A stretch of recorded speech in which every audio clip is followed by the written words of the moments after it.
When they arrived on the scene, they found the victim injured inside the residence with a gunshot wound to his head. Kelly Ann Jordan claimed her boyfriend was shot, and she said, "I don't know what happened." The investigators found 4 .45 high-point caliber shell casings in the roadway outside of this incident location. They did see where the house was struck by gunfire from the outside. You can start piecing the puzzle together, and a drive-by shooting would be the most likely scenario in that moment.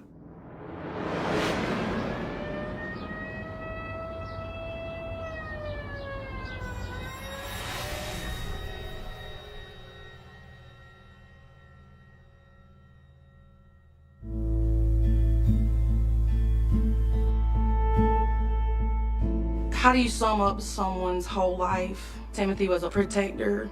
Like, he protected the people that he cared about.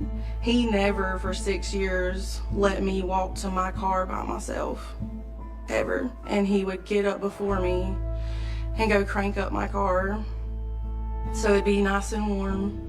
And then he would walk me to my door every morning just so nothing would happen to me. I always called him Timothy, but his middle name is actually Rambo. Everyone called him that most of the time. Timothy was very outgoing, kind. He loved his family. His mom was his world. He was the first person that would come and help you if your car broke down. He was the first person that would come help you fix it once he got you home. When I learned that Timothy had been shot, I really just couldn't believe it.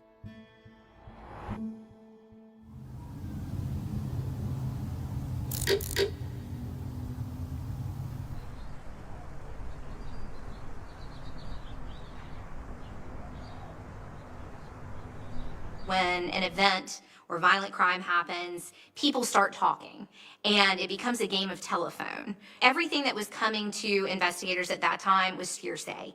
No one had actually seen this crime occur. And the best we got was somebody who was in the area at the time who said that they saw a motorcycle. They saw a black motorcycle drive down the road at a high rate of speed, firing shots into Mr. Ramsey's house. But we couldn't give us a suspect description because the motorcyclist was wearing a helmet.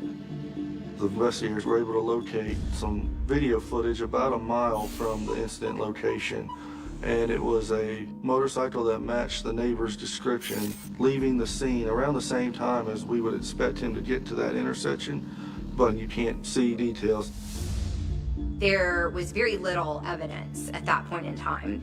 It was baffling to law enforcement. Who shot him, why he was shot, that was unclear.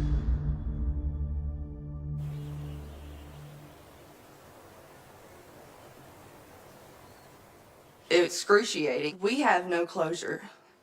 To just feel like someone that you care about and love's life is just taken away and nothing done about it. I was not going to rest until someone was charged.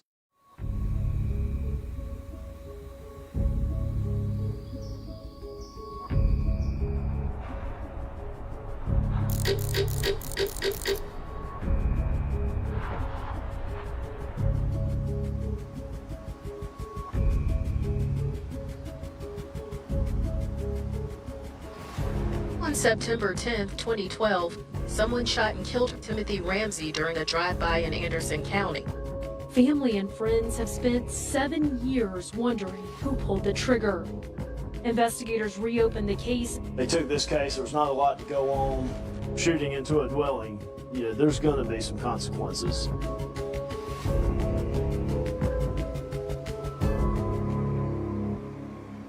When I first reviewed the case file, my initial reaction was a little bit of shock at how little was in it.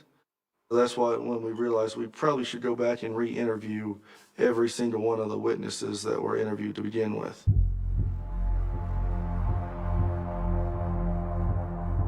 We started to hear street talk from various folks in the county. Names were coming up. 2 of those names were Cody Murphy and Randy Kennedy.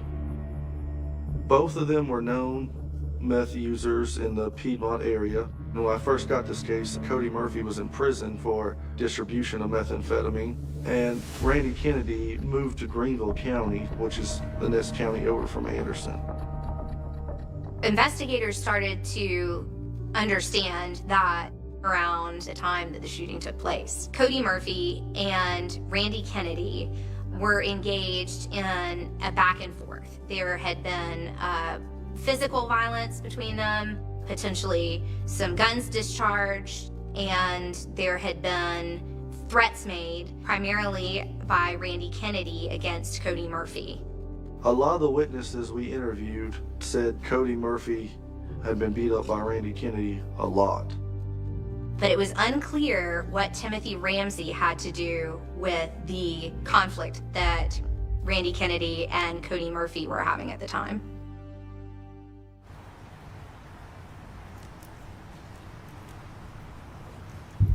Detectives found out the day of the shooting. Cody Murphy had gone to pick up a mutual friend of Randy Kennedy's and his, by the name of Ashley Thompson. He picked her up and took her back to hang out with their group of friends.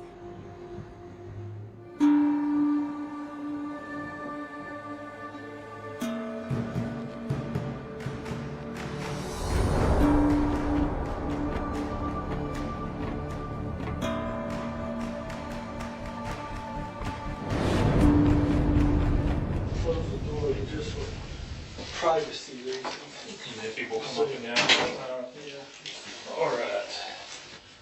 So, obviously, we talked on the phone a little bit. You know that we're looking into a cold case from 2012. But I've known Timothy since we were young, so Right. I don't think that I just don't know why anybody would have a reason why to do that, period. Can you just kind of just start from the beginning and just let us know everything that you know about the day of the incident? So I was at Chuck and Jerry's off Hollinsville Road that morning, and Cody Murphy was supposed to come pick me up. Well, when he got there, he was so messed up, and he couldn't hold his motorcycle up. So his only means of transportation back then Was his car motorcycle? or- Yeah, it was a motorcycle. It was a motorcycle. Okay. 100%, yeah. So I called little Randy, which is Randy Kennedy, to come and pick me up and give me a ride. Does he have a motorcycle? Or No. did he have a motorcycle? No, he was in a black. It was a black Infinity, and Cody was still sitting there on his bike at Chuck and Jerry's. That's when the altercation happened. Okay. Randy, I guess, had beef about something, so Randy jumped on him. When you talk about the fight, was it like a beat down fight? If he didn't have his helmet, he probably would have got his face busted up pretty bad. And Cody didn't put up much of a fight, or did he try No. to fight back? Oh no. Mm-mm. Was he more mad about getting beat up? Are you leaving with Randy, or do you? I think he was more mad from what it sounded like, me leaving with Randy after Randy jumped on him like that. Okay. So it's kind of embarrassing. I Yeah. guess, to him? Kind of probably. Do you ever remember Cody to carry a gun? Sometimes, yeah, no one too. Anything else that you've heard over the years that we need to look into?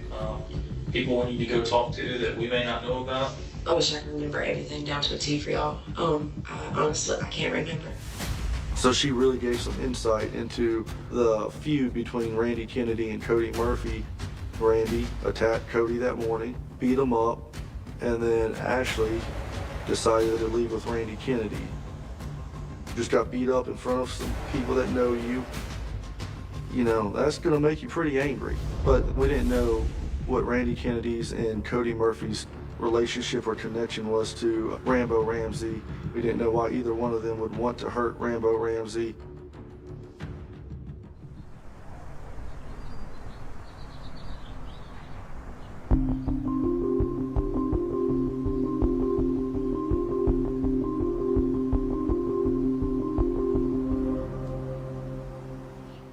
Speaking of Randy Kennedy, whatever, says 2012 homicide of Timothy Ramsey.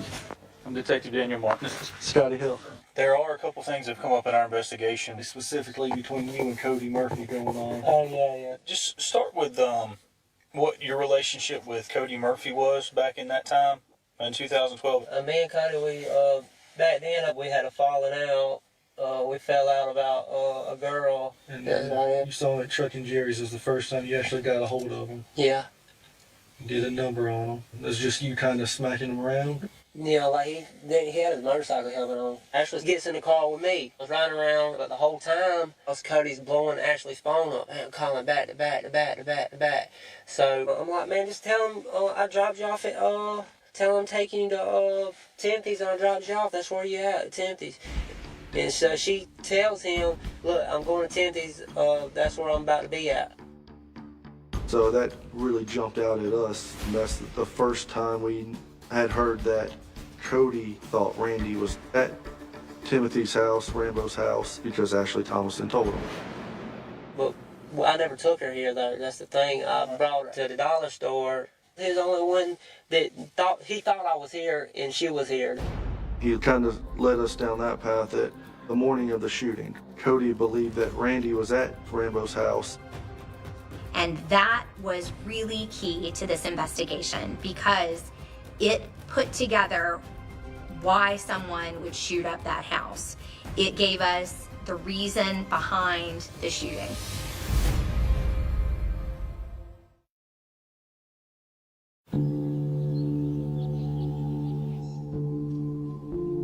When Timothy and I met, both of my parents were abusing drugs.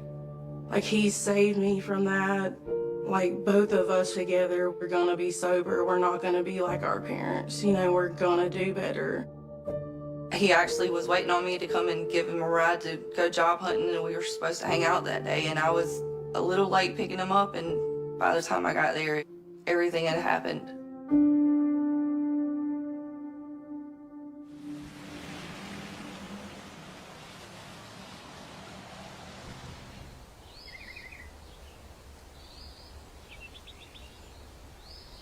Elaine calls and says, look, Timothy just got killed. I said, what are you talking about? What's going on? I said, Ashley, call Cody, call Cody. Like I say, he's blowing the phone up the whole time. And as soon as that happens, we call him. He never answers the phone, never again. Like, from that time to 3-4 days, he never answered the phone. Did you ever talk to Cody about what happened afterwards? No, never. No? No, I looked for him. And then, like, the time change, like, he'd be in jail. So you had no kind of beef or anything with Timothy at all? I hang out with Timothy every day. He ain't had no problems with nobody. He's pretty cool with every damn body. I mean, he just wasn't no fighting side.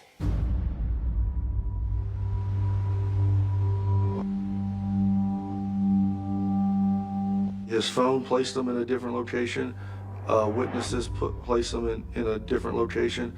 So we pretty much felt like Randy Kennedy was alibied at the time of the shooting.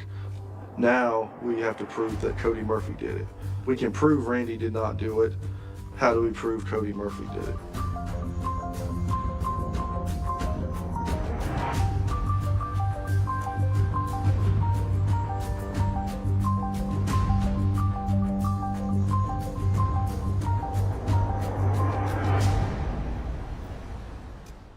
Kayla Nally was Cody Murphy's baby mama. When we spoke with Kayla, my impression was she had moved on from Cody. I mean, me and Cody aren't that level. Like, we had split up that June. He didn't even see his kids. Cody don't care about his kids. And you since moved on? Oh yeah, me and my guy, we've been together 6 years this October. We got together that October. Okay. I figured when we talked to her again, if we needed her to help us put Cody in prison, she would be willing to do that because she didn't care about him anymore.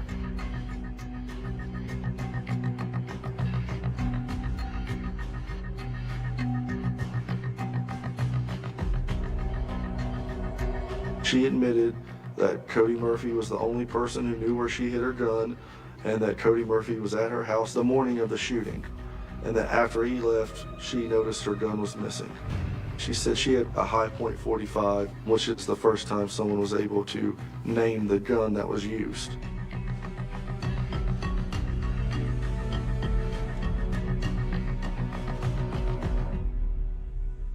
That is a specific detail that had not been released. So that told us that the detectives were on the right track. It's a step in the right direction. That's enough to make a charge. But we did need a confession for a conviction. For beyond a reasonable doubt, you need 99.9%. But we were nowhere near 99.9% at this point in time. One big missing piece was this confession. And getting that confession was going to complete that puzzle and solidify a conviction.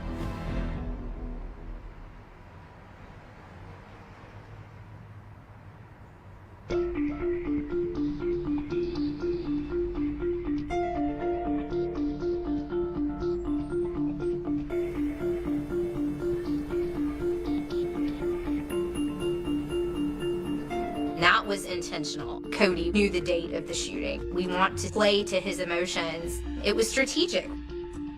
If we don't get this confession, then there's a possibility that we don't get closure for the Ramsey family.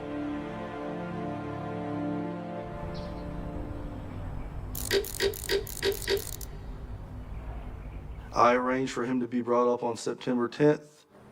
On September 9th, I get a phone call at 1 o'clock in the afternoon telling me that Cody Murphy's in the Anderson County Detention Center a day early. And I was kind of just stunned for a minute. It definitely blew my advantage.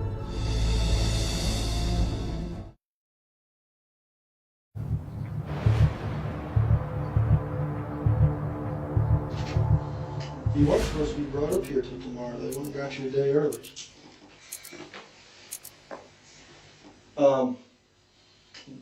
What kind of, you like fast food? Is there any restaurant in particular you like? Well, I ain't had the restaurant in 7 years. I know.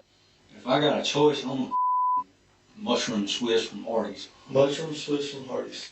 Or McDonald's even. No, that's fine. I can make that. Let me make sure they still make that burger. And a tea.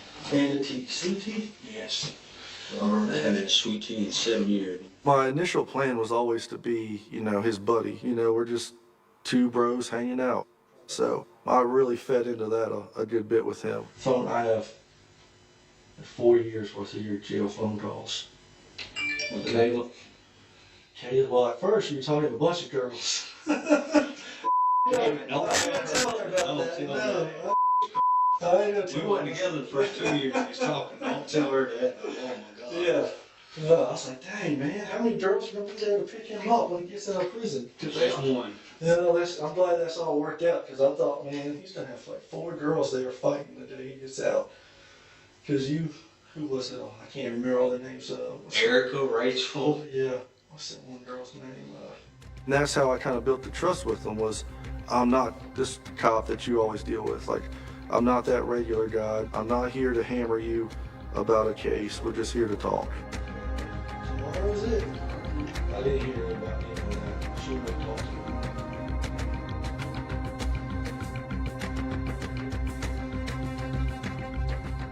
Detective Hill says, I'm just going to tell you the meat and potatoes of our case.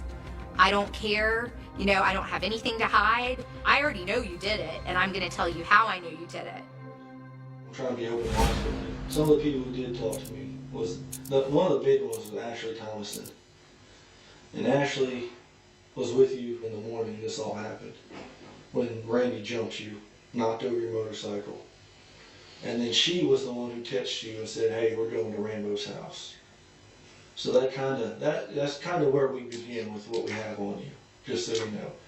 I know you went to Twyla's over there, go into her room, took her gun.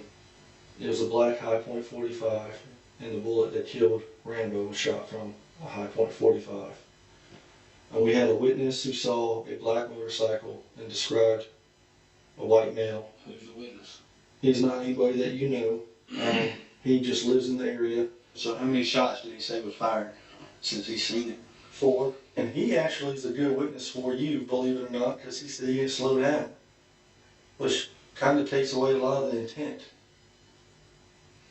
If you're trying to kill somebody, you're going to stop, aim, fire. You're not going to ride on a motorcycle, 1, 2, 3, 4. It's pretty hard to prove intent for me. And then we had a similar motorcycle to yours, because on video, down the street. drive by that right after the shooting, which all matched up with what we knew you were driving that day from Ashley Thompson. Then we had 4 people come forward and tell us that you told them about it. That's it in a nutshell. I'm not looking at anybody else. Like, what's the hard evidence that says statements? Statements are pretty good, because they all told me a consistent story. I'm telling you, none of them got a single thing out. Just so we're in agreements and it's on recording, I'm not admitting nothing. I'm not saying I did anything. Yes, sir. The whole goal at the beginning of the interview was to connect with them, have them feel comfortable, have them open up. But he didn't confess as quickly as I thought he would when I laid it out there. That's why I kind of shifted towards Randy. When you look at this case, I mean, it's all about Randy Kennedy. And I'm going to basically torturing you to the point where you snapped. That's what I believe happened. And I heard rumors about it. Some of the stuff he did to you, apparently like shooting at you before. I'm going to make this clear right now. I know what Randy Kennedy was doing to you. I spoke to Randy Kennedy myself. I heard y'all got into a fist fight. You were like, all right, it's done. It's over. It wasn't for him. Honestly, when I was going through this case, I sympathized with you more than anyone else. That was messed up what he was doing to you. 100%. That's You don't have a clue. No, I met him. I do have a clue because I What told did he him. say? He wasn't talking. I believe that Rambo Ramsey was an accident. 100% an accident. And I know that because you can take the best sniper in the world and he couldn't make the shot that killed Rambo at all. It went through 2 walls and hit him right in the head. It was a freak accident while you were riding by on a motorcycle. I felt like if I made Randy our common enemy, then it's not just Cody's enemy, he's my enemy too. We both hate Randy Kennedy. He's a bad guy. He's a dangerous guy. That was another way to kind of get to where he was looking at me more as a friend instead of the cop who's trying to put a manslaughter charge on him. If I could charge him with it, I promise I would. Because Randy Kennedy needs to be off the streets more than Cody Murphy. Give me 1 minute, I'll be right back.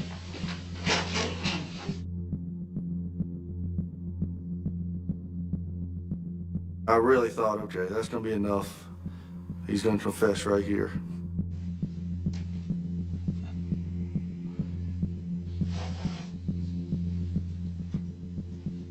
Detective Hill. I got you back. Alright. So they made me pat you down anytime. Okay, that's good. And the strips are 3 times a day.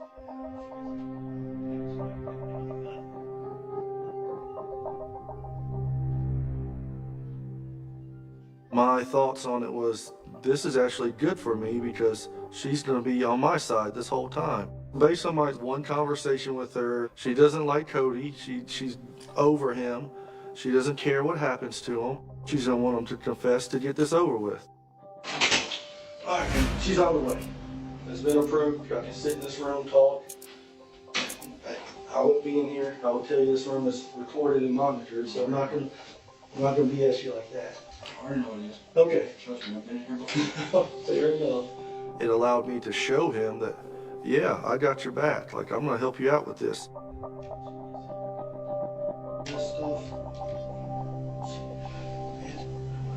Hello? She's here? Yep. Alright. I'm gonna let y'all have a minute, just so I go and get her. I was feeling pretty good at this point. We're still in good shape, and she's gonna come in and she's gonna be like, you better tell him everything. I'm sick of having to deal with this, you know. You better tell the truth. I was thinking we're gonna have this wrapped up in 5 minutes.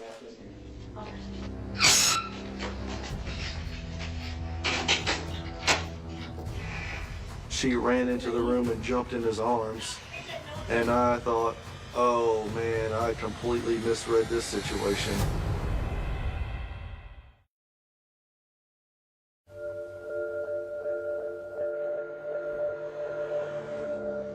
Hey, baby. I haven't given you f***ing kiss in 10 years. And that threw me off, and I was like, oh, that she's not over him. She's not on our side. We were on the wrong day, and now we got the wrong person in the room with us. He's charging you with voluntary manslaughter, which means he was purposely killed. Okay. I haven't said anything. I haven't either. And I don't know. This is why No. I'm saying I haven't said nothing today. I feel like you're getting bullied into doing something. His job is to get you to do this regardless of what it takes. You're right. I'm not arguing. He don't give a He's not gonna sleep less at night feeling any more about you or less about you or anything like that. He don't care. I'm watching this going, okay, how do I get in there and how do I break this up? Because it did not go at all like I wanted it to. Hey, sorry to interrupt, but No, you're good. I wanted to make sure I was clarify that for you. Real quick. You can see I took the chair and faced it more towards her than Cody. I've spent hours talking with Cody, building rapport, and now I'm like, I gotta start over and do it all over again with her. The only chance to get this confession was to convince Kayla that I wasn't this horrible guy. I'm trying to be as open and honest with you as I can, because I do want to build some trust here. Our solicitor's office is very conservative when it comes to charging people, meaning they get antsy. If she didn't think she could win the case, we wouldn't charge because it's so old. So I feel strongly about the case. She feels strongly about the case. We can prove the shots came from outside the house. We can prove it was a high .45 caliber because they did a good job collecting that stuff. There are some people who didn't talk about the shooting, but talked about stuff that led up to it. Voluntary means you pulled the trigger on purpose.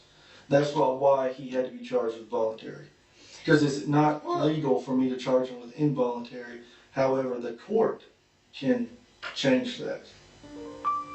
Here's my case. That's where we're at. I believe Randy Kennedy pushed you too far. If Randy did not attack you, if Randy did not run over your motorcycle, then you're right. This will not be okay. You will go to prison. Randy Kennedy is the villain in this story. 100% the villain. You just made a mistake. Because if I got that wrong, you're a cold-blooded killer who went and shot up the house for no reason. But you believe in it, and the solicitor believes in it. It's two different things. I understand. I do. You're right. I don't have the authority to authorize deals. I can't ask you to give me a statement in exchange for a deal. So that's why there's no offer on the table, because I don't have the authority to do that. But I get to speak at your sentencing. What Detective Hill's approach was to ingratiate himself to Cody Murphy and to make him believe that he was going to go to bat for him, even though that was highly unusual, that it would make it look like Detective Hill was on Cody Murphy's side. I really think he's trying to help us. I know you don't trust no cop. I know. But if we go to trial on this right here, we're going to lose. Just off the evidence he had. And if they find me guilty for this, it's all, you can get up to 30. Which means I don't come home with you and the kids. What he's trying to do is get it so I can plead down to involuntary. He can go to the solicitor and say, look, he needs to be pled down. Right. Or he needs to be charged with this and don't go no farther. This guy can't guarantee any of that. The solicitor's got to say something, honey. Yes, you're right. But his opinion counts. If he goes in there and tells that, look, he's a cold-blooded killer, charge him with manslaughter, voluntary, and can give him 30. In all honesty, like, if they give me a plea deal, like, you really saved my ass. And I'm not trying to trick you into talking. I'm not making us do anything. When Cody started defending me, that gave me the confidence to push him towards a confession. I kind of switched gears from trying to win Kayla over to now back on Cody, and now we're going to push him towards a confession. A lot of times these interviews are to gauge whether or not someone is cold-blooded or remorseful or whatever. I've sat across from a lot of killers. Unless you were just a great actor, you're not a killer, Cody. You might have done something that went wrong and somebody died, but you're not a killer. And I'm saying that while we're being recorded so that you know I mean it. This can't be taken away. If I try to change what I said in here, y'all can just play this video in court and I can look like an idiot. I just need to know this one thing. Did you do this and are you sorry for it?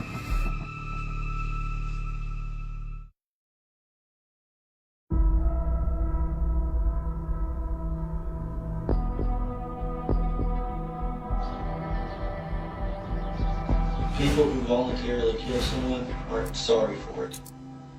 People who do it by mistake are sorry for it. So that's where we're at. I don't think you intended to kill Timothy Rambo Ramsey. I think you're pushed too far by Randy Kennedy. I don't know if you're sorry for it. Those first two things are 100% confirmed with me. I know you're not a killer, Cody. I just need to know if you're sorry. That's all I need from you, so I can go to bat for you. Well, what guarantee do I got they're gonna plead me now? You can guarantee you're not going to trial. If you tell me you did and you're sorry for it, then what's the point of the trial, right? That's what I have to know before I can even think about running that by anybody. Because that's important. Well, if I do this, and if she don't want to plead me out, she wants to take me to trial, I'm clapped.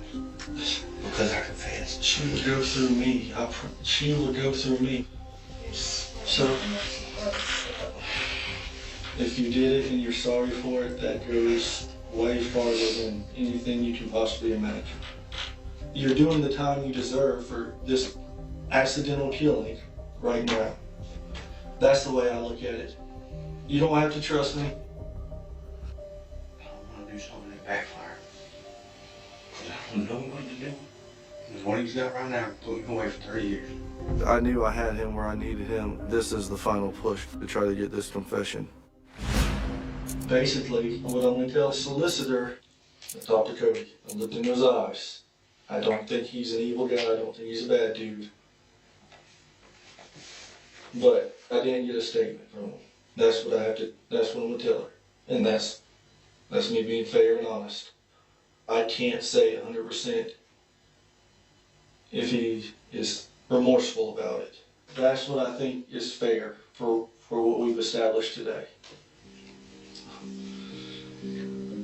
I know it's a lot. Do you want to lawyer or do you want to talk? What is up to you?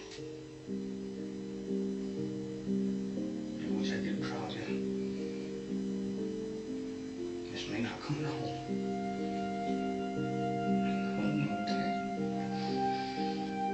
You know what you need to do and you need to do it. I think he wants to tell me, but not in front of Kayla. I got the feeling that she truly did not know that he had committed this crime. My perception of it was that he had hid it from her because Kayla's the most important person in the world to Cody. If she thought anything negative about him, that was gonna crush him. The thought was, now, how do I separate them?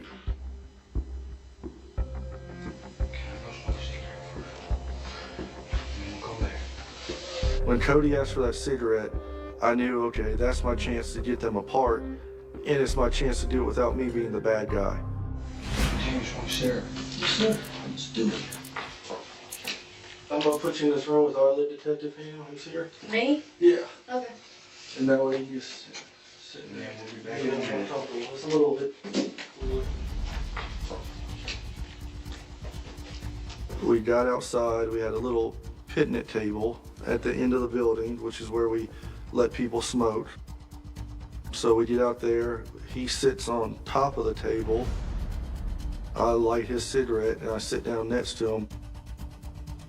You only get one shot at this, and if we get back up there and you miss, well, that's a year's worth of work and hours of building rapport with this guy, and it's over. 2 or 3 cigarettes is what my plan was, and slowly get back into, you need to tell me this. But as soon as I sat down, I saw him break down and start to cry. So I just put my arm around him, and the first words out of his mouth were, "It was an accident." I didn't mean to kill him. You know, no one was supposed to die when I did this. I was trying to get Randy Kennedy to leave me alone, show him that I would shoot back if he didn't leave me alone, you know.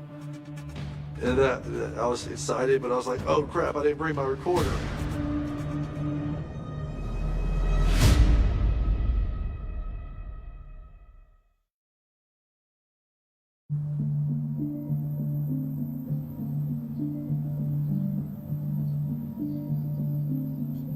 I still had to get him to say it on the recording. And I got him back upstairs as quickly as I could.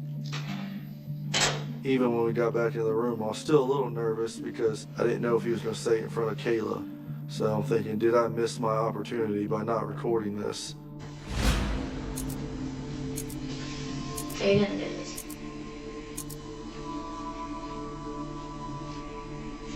Don't answer me. I haven't. Okay. Look at me. Look away.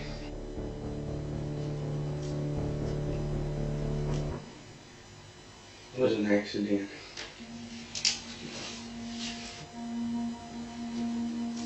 Even though everything I do is come home. Right? Right? Okay. I done told him. You're gonna give me a plea deal. I'm not a killer. I just drove the other, I wasn't a killer. So, what I'd like to write on here, Cody, with your permission, is on September 10th, 2012, I shot into a house, accidentally striking Timothy Ramsey, causing his death. One of the bullets struck Timothy Ramsey, killing him. This was an accident. I did not mean to kill Timothy. Why did you shoot? Randy's jumped on me, Randy's shot at me. I want him to leave me alone. I want him to leave you alone. I figured if I shot, he'd stop. And he did. Did you know Timothy? I met him once. I didn't know him. We went on a hate basis. I have to ask before I write it, did you use the High Point 45 wireless?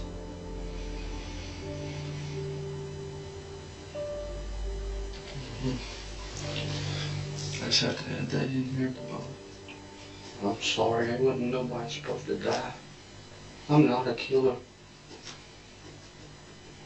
What has kept you from saying this for so long? Why do you, how do you feel? And what do you think? Or what do you wish you could change? Or I wish I could take it all back, Kayla. But no, I don't know the pain of losing a child. I hope I never have to go through it. A mother is not supposed to bury her kids, not a father is not a mother. The child is supposed to bury their parent. It ain't supposed to be the other way around. And I didn't have him by accident. I did that because I was so far. Cody Murphy wanted people to like him, and I was able to give him a way to get this off his chest and for him to still feel like I liked him at the end of it, and for Kayla to still have a positive relationship with him. I think for her, it was more she didn't want to believe that somebody she loved killed somebody. That was difficult for her. Just need to sign it right there, and it'll be done. I gotta walk out, Cody. I gotta leave you in here, so if you want to say goodbye. Rules. There's nothing more serious than taking someone's life, and and then getting someone to admit to you, especially someone who for hours did everything he could to try not to say it out loud. It's a pretty good rush.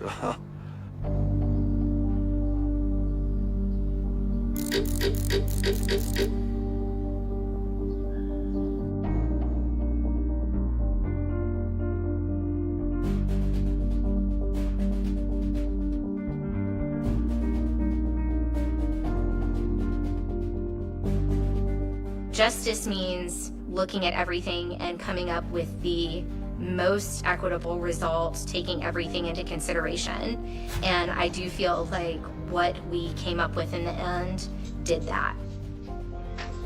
It's so easy to look at a cold case and say, well, if they couldn't do anything with it back then, what am I going to do now? But if you're patient enough and you're willing to work hard enough, you can get some closure for a family that hasn't had it for years.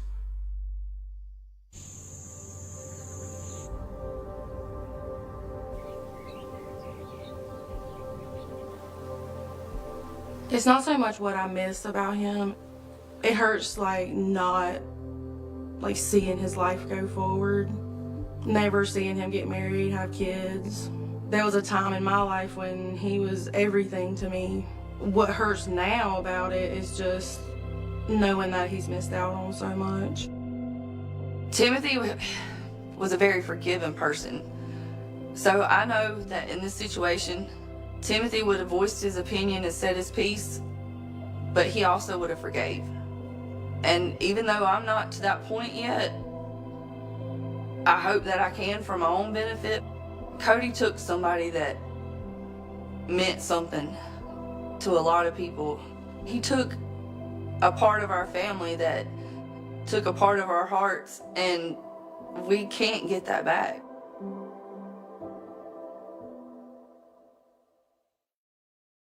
On a quiet autumn night in the small town of Petaluma, California, a place known for its peaceful neighborhoods, tree-lined streets, and close-knit community, a crime unfolded that would forever change the way America looked at missing children.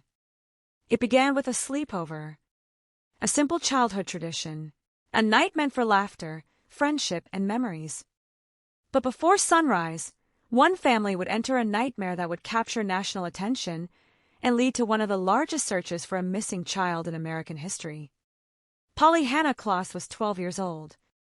She was described by those who knew her as creative, energetic, and full of personality. She loved music, theater, and performing.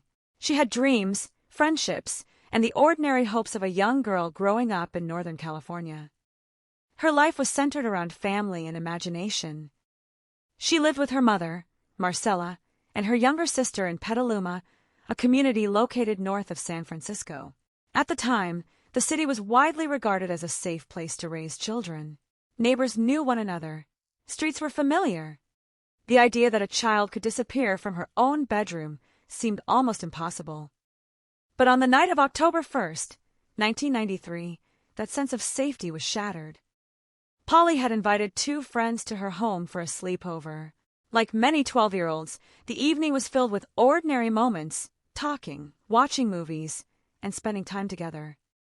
There was no warning that anything was about to happen. No sign that the night would become one of the most remembered criminal cases in modern American history. According to investigators, sometime after the girls had settled into the evening, an unknown intruder entered the house. The events that followed would become the center of a massive investigation. A stranger had entered a family home. A child had been taken. And within hours, an entire nation would begin searching for answers. The first moments after the disappearance were filled with confusion and fear. When Polly's friends realized something was wrong, authorities were contacted. The family immediately reported her missing, and local law enforcement began responding. At first, investigators faced the same questions that appear in many missing person cases. Who had taken her? How did they enter the home? Was Polly still alive? Was the person responsible someone she knew? The investigation moved quickly because every minute mattered. In missing child cases, the earliest hours can be critical. Investigators must determine what happened, preserve evidence, identify possible witnesses, and understand the circumstances surrounding the disappearance. But this case presented an enormous challenge. There was no immediate suspect, no clear motive, no obvious explanation. A 12-year-old girl had vanished from a neighborhood where people believed such a thing could never happen. As news spread through Petaluma, the community reacted with shock. Neighbors searched streets and parks. Volunteers joined police efforts. Posters with Polly's photograph began appearing throughout the area. Her face became a symbol of a desperate search, a young girl whose family wanted only one thing: to bring her home. The case quickly attracted attention beyond California. The disappearance of Polly Klaas came at a time when concerns about child safety were becoming increasingly prominent across the United States. The public was beginning to demand stronger awareness, faster responses, and better systems for locating missing children. Polly's disappearance became a national story. Television networks covered the search. Newspapers followed every development. Millions of people saw her photograph. The question repeated across America was simple: where's Polly Klaas? Investigators began examining every possible lead. They interviewed neighbors. They reviewed information from witnesses. They searched for evidence that could reveal how the crime happened and who was responsible. The house itself became a critical part of the investigation. Every detail mattered. Every piece of information had the potential to change the direction of the case. The authorities knew they were searching against time. The longer Polly remained missing, the more difficult the investigation became. But the case also brought together an extraordinary response from the public. People who had never met Polly became involved in the search. Strangers volunteered. Communities organized efforts. The disappearance became more than a local tragedy. It became a national call for action. Behind the headlines, however, was a family experiencing unimaginable uncertainty. For Polly's mother, Marcella, the days after the disappearance were filled with fear and hope existing side by side. Like many families of missing children, she held on to the possibility that her daughter would return. Every phone call, every reported sighting, every possible lead carried the hope that the nightmare would end. But investigators were facing a difficult reality. They were not searching for a missing object. They were searching for a child, a 12-year-old girl with a family waiting for her return. As the investigation continued, authorities began uncovering more information about the night Polly disappeared. Witnesses provided details. Evidence was collected. The timeline slowly began to take shape, but the identity of the person responsible remained unknown. The case had become one of the most urgent investigations in California. And as the days passed, the pressure increased. The public wanted answers. The police needed evidence. And one question remained unanswered: who had taken Polly Klaas? The search that began on a quiet October night would soon become one of the largest criminal investigations the country had ever seen. A case that would expose the fears of a nation. A case that would change how America responded to missing children. And a case that would leave a permanent mark on the town of Petaluma and everyone who had hoped for Polly's safe return. The search for Polly Klaas had transformed from a local police investigation into a national emergency. Across California, thousands of people knew her face. Her photograph appeared on flyers, television broadcasts, and newspaper front pages. Her name became connected with a single desperate hope that somewhere, somehow, she was still alive and waiting to come home. But behind the growing public attention was a complex investigation with few clear answers. Detectives had a crime scene. They had witness accounts. They had a timeline. But they did not yet have the person responsible. The first challenge was reconstructing exactly what happened inside the Klaas family home on the night Polly disappeared. Investigators worked to understand how an unknown intruder entered the house, how long the person remained there, and how the crime unfolded without immediate detection. Every detail mattered. The smallest piece of evidence could become the connection that led investigators to the suspect. But in the early days, the case was filled with uncertainty. The authorities considered different possibilities. Was this a stranger crime? Was Polly targeted? Was the person responsible someone from the community? Investigators followed every lead because they could not afford to dismiss any possibility. Meanwhile, the public response continued to grow. Volunteers searched neighborhoods. Law enforcement agencies offered assistance. Tips began arriving from across the country. Some information was valuable, some was unreliable, and every report had to be carefully examined. For investigators, the challenge was separating facts from speculation. High-profile missing child cases often create an overwhelming flood of information. A single national news report can generate hundreds of calls. Some come from people who genuinely want to help. Others come from confusion, mistakes, or false claims. Detectives had to process every possibility while protecting the integrity of the investigation. The pressure was immense. The community of Petaluma was struggling to understand how such a crime could happen in a place many considered safe. Parents looked differently at their neighborhoods. Families became more cautious. The disappearance created a wave of fear that spread far beyond the city limits. Across America, parents watched the news and imagined the unimaginable. A child had disappeared from her own home. The case became a symbol of vulnerability. It showed that even communities considered peaceful could face devastating crimes. As the investigation continued, authorities expanded their search efforts. They examined possible routes the suspect may have taken.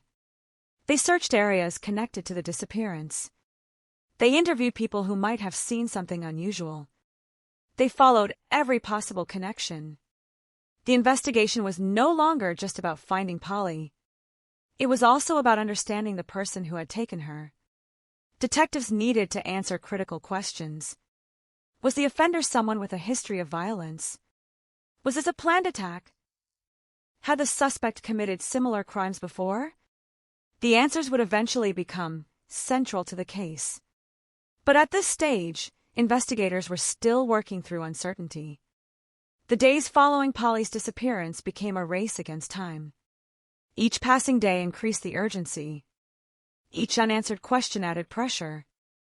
Yet the search effort continued with determination. The community refused to give up. Volunteers continued distributing information. Law enforcement continued following leads. Polly's family continued hoping for a reunion. The case also brought national attention to the issue of missing children. During the early 1990s, systems for quickly sharing information about missing children were still developing. The country was beginning to recognize the need for stronger cooperation between police agencies, communities, and national organizations. Polly's disappearance became part of a broader conversation about child safety. Her case demonstrated the importance of rapid public awareness and immediate action. As investigators worked behind the scenes, the media continued following every development. Reporters gathered outside the Kloss home. News broadcasts provided updates. The public watched closely, waiting for any sign that Polly had been found. But as time passed, the emotional weight of the case grew heavier. The hope of a safe return remained. But investigators also had to prepare for every possible outcome.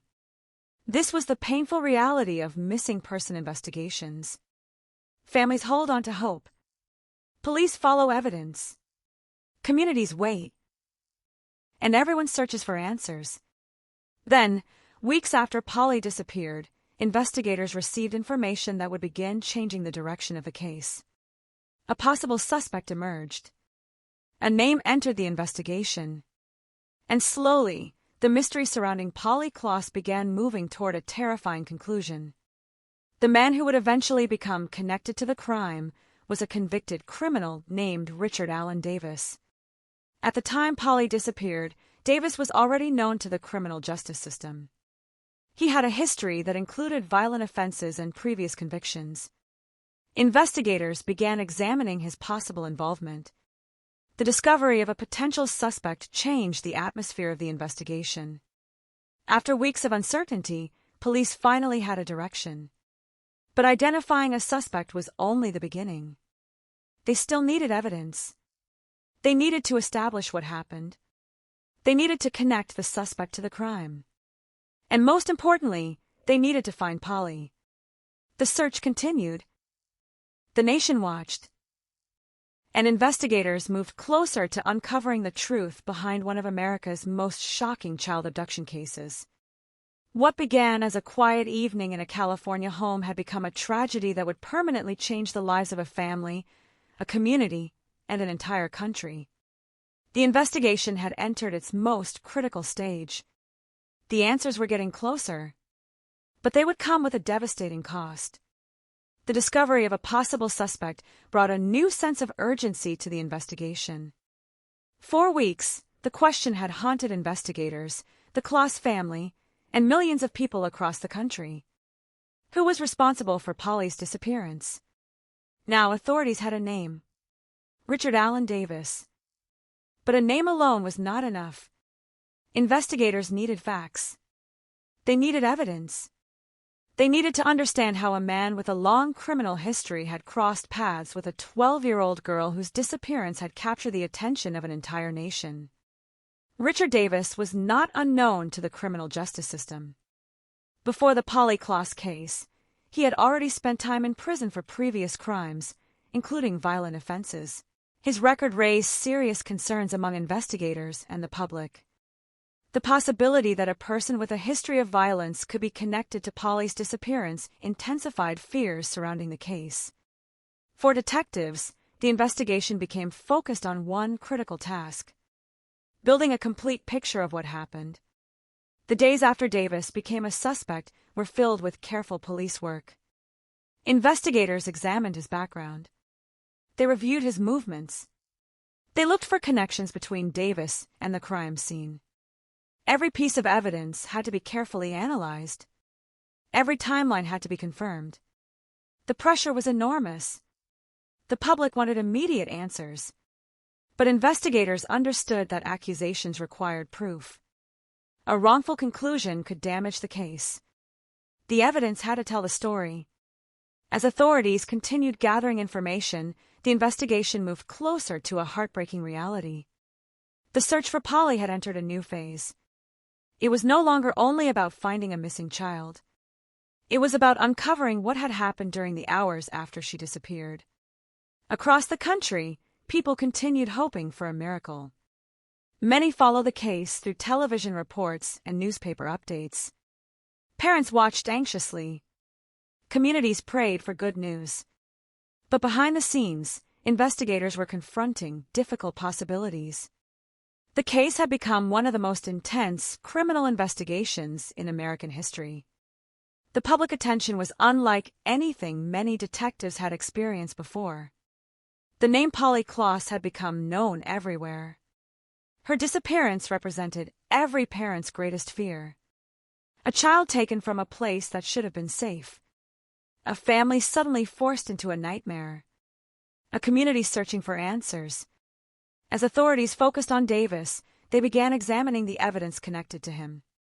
Investigators looked at his vehicle, his background, and his actions around the time Polly vanished. They searched for connections that could explain how the crime occurred. The investigation required patience. Because in criminal cases, suspicion is only the beginning. The truth must be proven. The evidence must withstand examination. And every question must be answered. Meanwhile, the search for Polly continued. Law enforcement teams continued efforts to locate her. Areas were searched. Information was reviewed. The hope of finding her alive remained central to the investigation. But the passing days created increasing concern. For families of missing children, time can feel endless. Every hour brings uncertainty. Every unanswered question brings more pain. For Marcella Kloss, the waiting became an unbearable experience. The world knew Polly's name. But for her family, she was not a headline. She was a daughter, a sister, a child with dreams and a future. The investigation was not simply about solving a crime. It was about bringing answers to a family desperate for their daughter to come home. As the case developed, authorities learned more about Davis's connection to the crime. The evidence began creating a clearer picture of the events surrounding Polly's disappearance. The investigation that had started with uncertainty was now becoming a criminal case. But one question remained at the center. Where was Polly? Finding the suspect did not mean finding the victim. The search for answers continued. Then came the moment investigators and the public had feared. The hope that Polly would be found alive began to disappear. The investigation reached its most painful stage when authorities located evidence that confirmed the tragedy. Polly Kloss was no longer a missing child. She had become the victim of a murder. The news devastated her family and shocked the nation. For many Americans who had followed the search, the outcome was impossible to accept. A case that began with hope ended with grief. The small community of Petaluma was left mourning. Neighbors who had searched for Polly now faced the reality that their efforts could not bring her back. The country that had waited for good news now confronted a painful truth. The tragedy of Polly Kloss became more than a criminal case. It became a national moment of reflection. People questioned how such a crime could happen. They questioned how someone with a violent history could have been free to commit another act of violence. The case sparked conversations about criminal justice, repeat offenders, child protection, and public safety. But before those larger discussions could begin, investigators still had one final responsibility: justice. The evidence would need to be presented. The suspect would need to face trial. And the story of what happened to Polly Kloss would eventually be told in a courtroom. The nation had searched for a missing girl. Now it would watch as prosecutors attempted to prove who was responsible. The investigation had moved from the streets of Petaluma into the legal system. The evidence collected during those weeks would become the foundation of the case. And the trial ahead would determine how history remembered one of the most tragic crimes of the 1990s.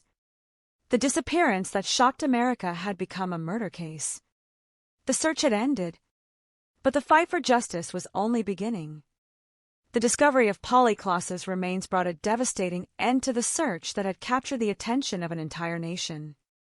4 weeks, thousands of people had hoped for a different outcome. Volunteers had searched.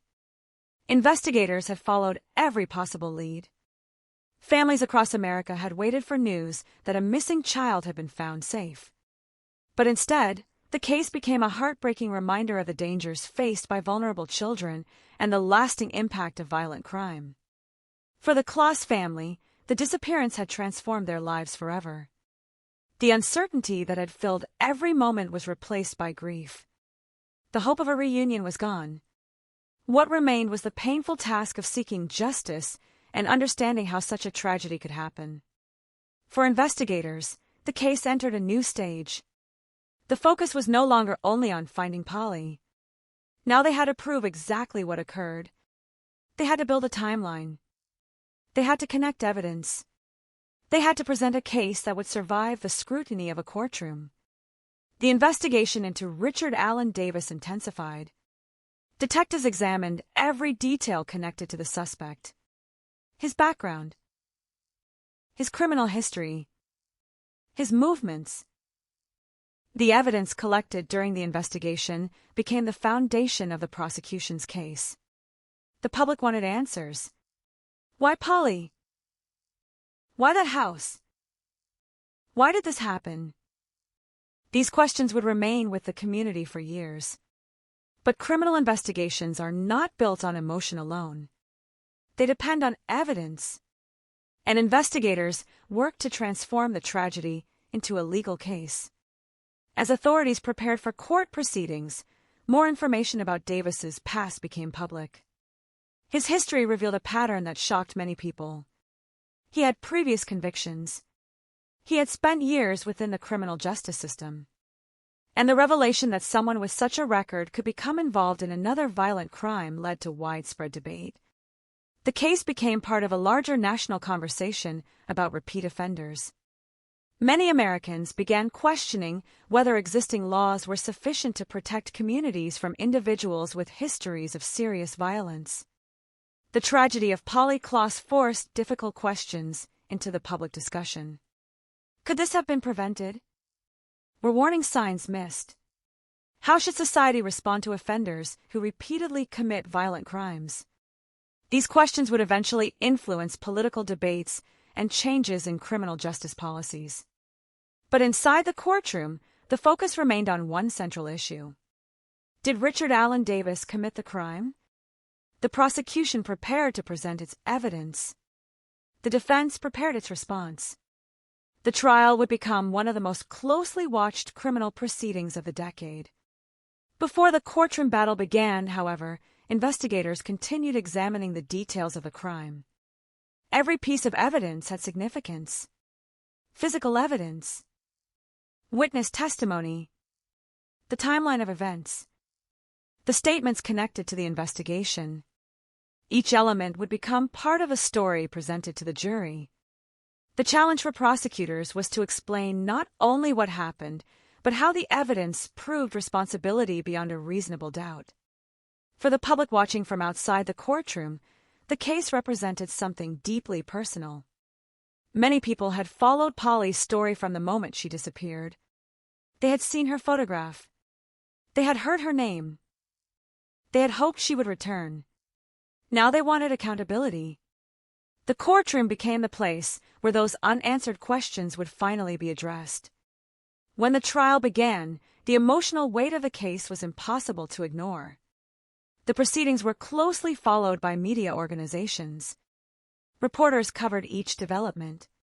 The public listened as prosecutors described the events that led to Polly's disappearance. The details revealed during the trial painted a picture of a crime that had shocked even experienced investigators. But beyond the evidence and legal arguments was the reality of a young life taken too soon. Polly was remembered not only as a victim. Her family, friends, and community spoke about who she had been. A child with creativity. A child with friendships. A child with a future that would never come. The tragedy created a powerful contrast. On one side was the criminal case against the person accused. On the other was the memory of a young girl whose life had touched millions. As the trial continued, the prosecution presented evidence linking Davis to the crime. The defense challenged aspects of the case. The jury listened carefully. Every argument mattered. Every piece of testimony carried weight. The courtroom became the final chapter of an investigation that had begun months earlier with a frantic search through the streets of Petaluma. But the impact of the case extended far beyond the trial. The disappearance of Polly Klaas had changed the way many Americans thought about missing children. It demonstrated the importance of rapid response. It showed the power of community involvement. And it revealed the need for stronger systems to protect children. In the years after the case, Polly's name remained connected to efforts focused on child safety and awareness. Her story became part of a larger movement to improve how missing children cases are handled. But for those who knew her personally, the legal proceedings could never erase the loss. A courtroom could deliver a verdict. A sentence could be handed down. But nothing could restore the life that was taken. As the trial moved forward, the nation waited for the final decision. The evidence had been presented. The arguments had been made. The jury now carried the responsibility of deciding the fate of the man accused of one of the most infamous crimes in modern American history. The search that began with thousands of people looking for a missing child had reached its final destination. A courtroom. A verdict. And a moment that would determine how justice would be remembered. The courtroom where Richard Allen Davis stood trial became the final stage of a case that had begun with fear, uncertainty, and a desperate search for a missing child. For months, the name Polly Klaas had dominated headlines across America. Her photograph had appeared on television screens and newspapers. Her disappearance had brought together strangers who searched neighborhoods, distributed flyers, and hoped for a miracle. But now, the search for answers had moved into a courtroom. Here, emotion would meet evidence. Questions would meet testimony. And a jury would decide whether the man accused of taking Polly's life would be held responsible. The trial attracted intense public attention. Reporters followed each development. Every statement made inside the courtroom carried national significance. For many people watching, the case was not simply about a criminal investigation. It represented a larger fear. The fear that a child could be taken from a place that should have been safe. The fear that a violent offender could return to society and commit another crime. And the fear that families everywhere shared when they looked at the photograph of a missing child. Inside the courtroom, prosecutors began presenting their case. Their goal was to create a clear timeline of events and show how the evidence connected Davis to Polly's disappearance and death. The prosecution described the circumstances surrounding the night Polly vanished. They presented evidence gathered during the investigation. They called witnesses. They examined the details that investigators had spent months collecting. Each piece of evidence was part of a larger picture. The prosecution argued that the facts showed a direct connection between Davis and the crime. The defense, however, had its own responsibility. In any criminal trial, the accused has the right to challenge the government's case. Defense attorneys questioned evidence. They examined testimony. They attempted to create reasonable doubt. The courtroom became a place where every detail was examined carefully. The jury was not asked to decide based on public emotion. They were asked to decide based on evidence presented under the law. Outside the courtroom, the emotional impact of the case remained powerful. For the Kloss family, the trial was another painful reminder of their loss. Each day brought them face to face with the details of what had happened. But they continued attending proceedings because they wanted accountability. They wanted justice for Polly. They wanted the world to remember that behind the headlines was a real person. A daughter. A sister. A child whose life had been interrupted by violence. Throughout the trial, Polly's memory remained at the center of public attention. People who knew her described her personality and the joy she brought to those around her.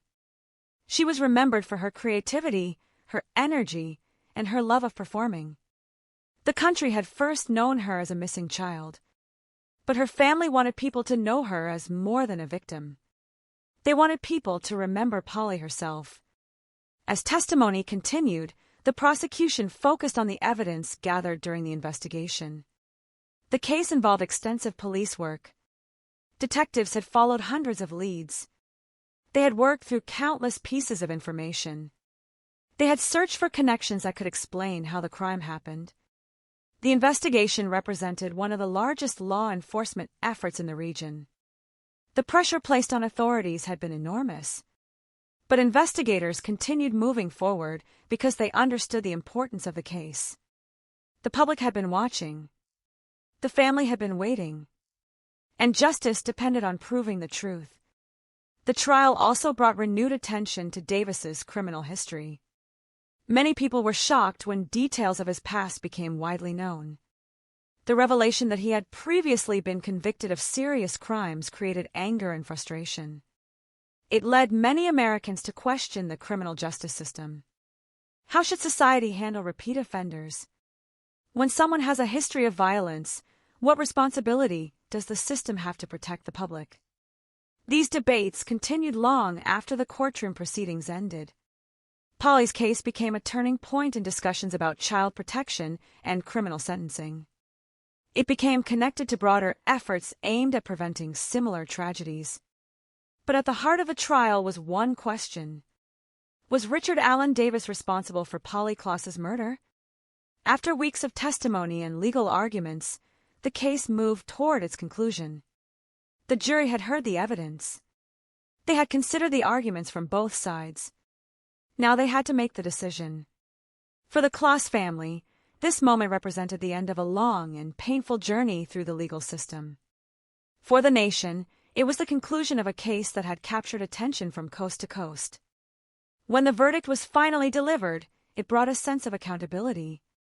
Richard Allen Davis was found guilty of Polly Kloss's murder. The courtroom reaction reflected the emotional weight of the moment. A family that had endured unimaginable loss finally received a legal acknowledgement of responsibility. But the verdict could not erase what had happened.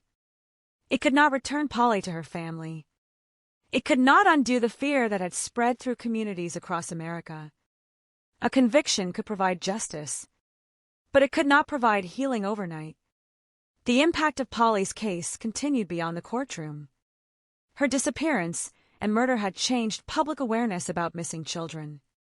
It showed how quickly a community could come together. It showed how technology, media attention, and public cooperation could transform a search effort. And it revealed painful weaknesses that many believed needed to be addressed. The story of Polly Klaas became a reminder that behind every missing child case is a human life. A family, a community, a future that matters. Years later, people would continue remembering the little girl from Petaluma whose disappearance changed America's conversation about child safety. The trial had ended. The verdict had been delivered. But the questions raised by the case would continue for decades. Because the story of Polly Klaas was not only about a crime. It was about a community that searched, a nation that watched, and a young girl whose name became forever connected with the promise that missing children must never be forgotten. The conviction of Richard Allen Davis brought a legal conclusion to one of the most closely followed criminal cases in American history. But for the people who had searched for Polly Klaas, the end of the trial did not mean the end of the pain. A verdict could answer questions of responsibility. It could confirm what investigators had spent months proving. But it could not reverse the events of that October night. It could not restore a childhood interrupted. It could not return a daughter to her family. And it could not erase the image of a 12-year-old girl whose disappearance had changed an entire nation. After the trial, attention began shifting from the courtroom to the lasting impact of the case. Polly's name had become recognized across America not because of who she was in the headlines, but because of the changes her case inspired. The tragedy forced communities, law enforcement agencies, and lawmakers to examine how missing children cases were handled. The disappearance of one child had exposed weaknesses in systems designed to protect children. Before Polly's case, many families of missing children faced significant challenges when trying to gain immediate attention from authorities. Information sharing between agencies could be slower. Communication between communities and investigators was more limited. Technology that is now considered essential for missing person investigations was still developing. The national attention surrounding Polly's disappearance accelerated conversations about improving those systems. The case demonstrated the importance of rapid public awareness. It showed that time was critical.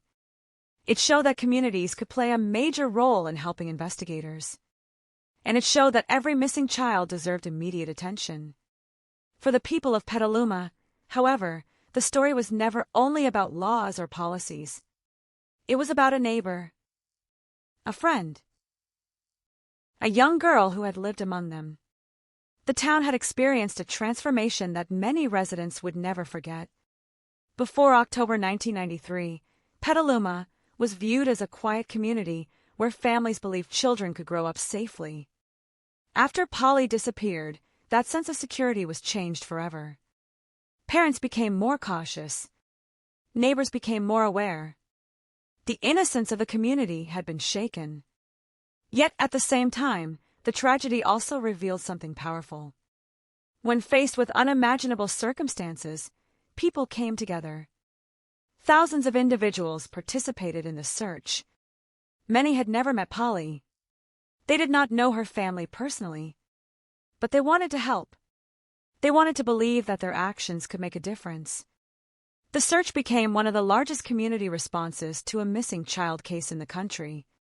People distributed information. They organized efforts. They looked through neighborhoods and surrounding areas. They stood beside a family they had never met. That response became one of the defining elements of the case. The tragedy revealed a fear that communities share. But it also revealed compassion. In the years that followed, Polly's family worked to preserve her memory. Her story was not allowed to become only another crime statistic. Those who loved her wanted people to remember the person behind the headlines. Polly was a young girl who enjoyed music, creativity, and performing. She had friends. She had dreams. She had a personality that touched the people around her. The crime that took her life became the most remembered part of her story, but it was not the only part. Her family, and supporters continued emphasizing the importance of remembering who she was before the tragedy. A child with a future. A child with possibilities. A child whose life represented the innocence that every community hopes to protect. The case also continued influencing discussions about criminal justice. Richard Allen Davis's previous criminal history became a major focus of public debate. Many people questioned how someone with a violent past could commit another serious crime after previous contact with the justice system. The questions were difficult. They involved complicated issues surrounding punishment, rehabilitation, public safety, and the responsibility of institutions. There were no simple answers. But Polly's case ensured those questions would be discussed nationwide. It became part of a larger conversation about preventing future tragedies, about identifying risks, about protecting vulnerable people, and about how society responds when warning signs appear. Beyond policy discussions, however, remained the human cost. For families who lose a child to violence, the passage of time does not erase the loss. Anniversaries arrive. Memories remain. The absence of a loved one continues to be felt in everyday moments. For the Kloss family, Polly's memory became something they carried forward. The tragedy changed their lives permanently, but they continued honoring her through efforts connected to child safety and awareness. Her name became associated with the belief that children deserve protection and that communities must never ignore the disappearance of a child.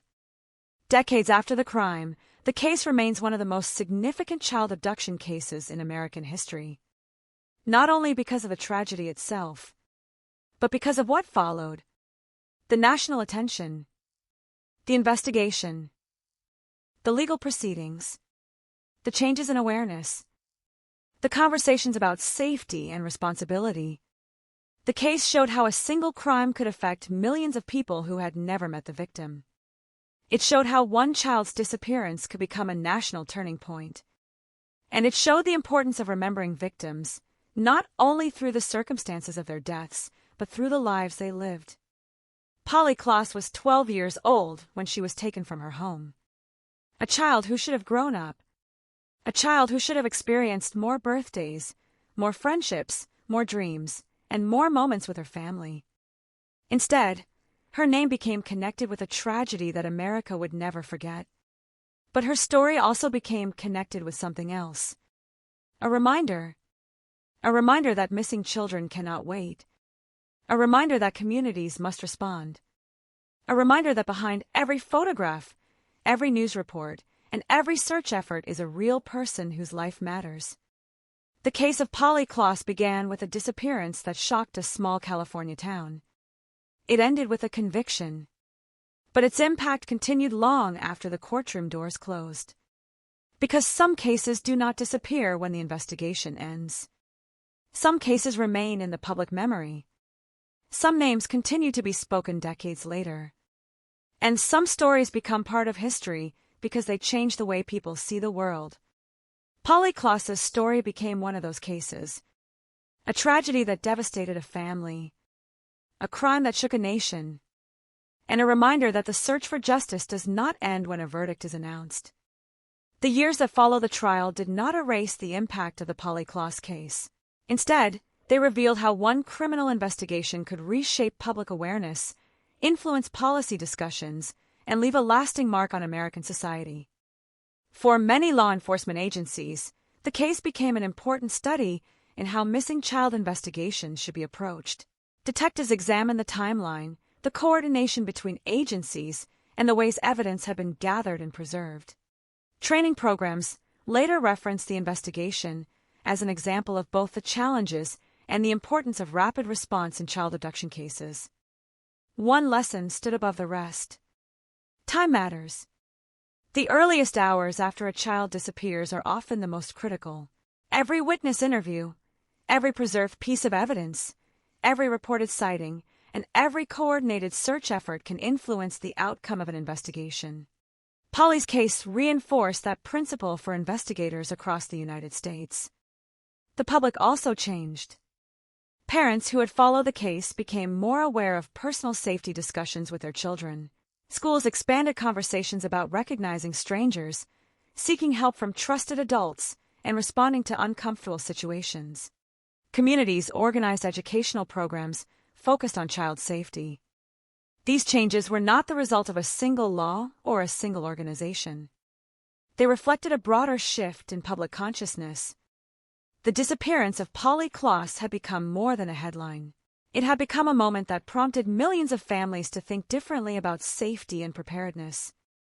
Media coverage played a significant role throughout the investigation.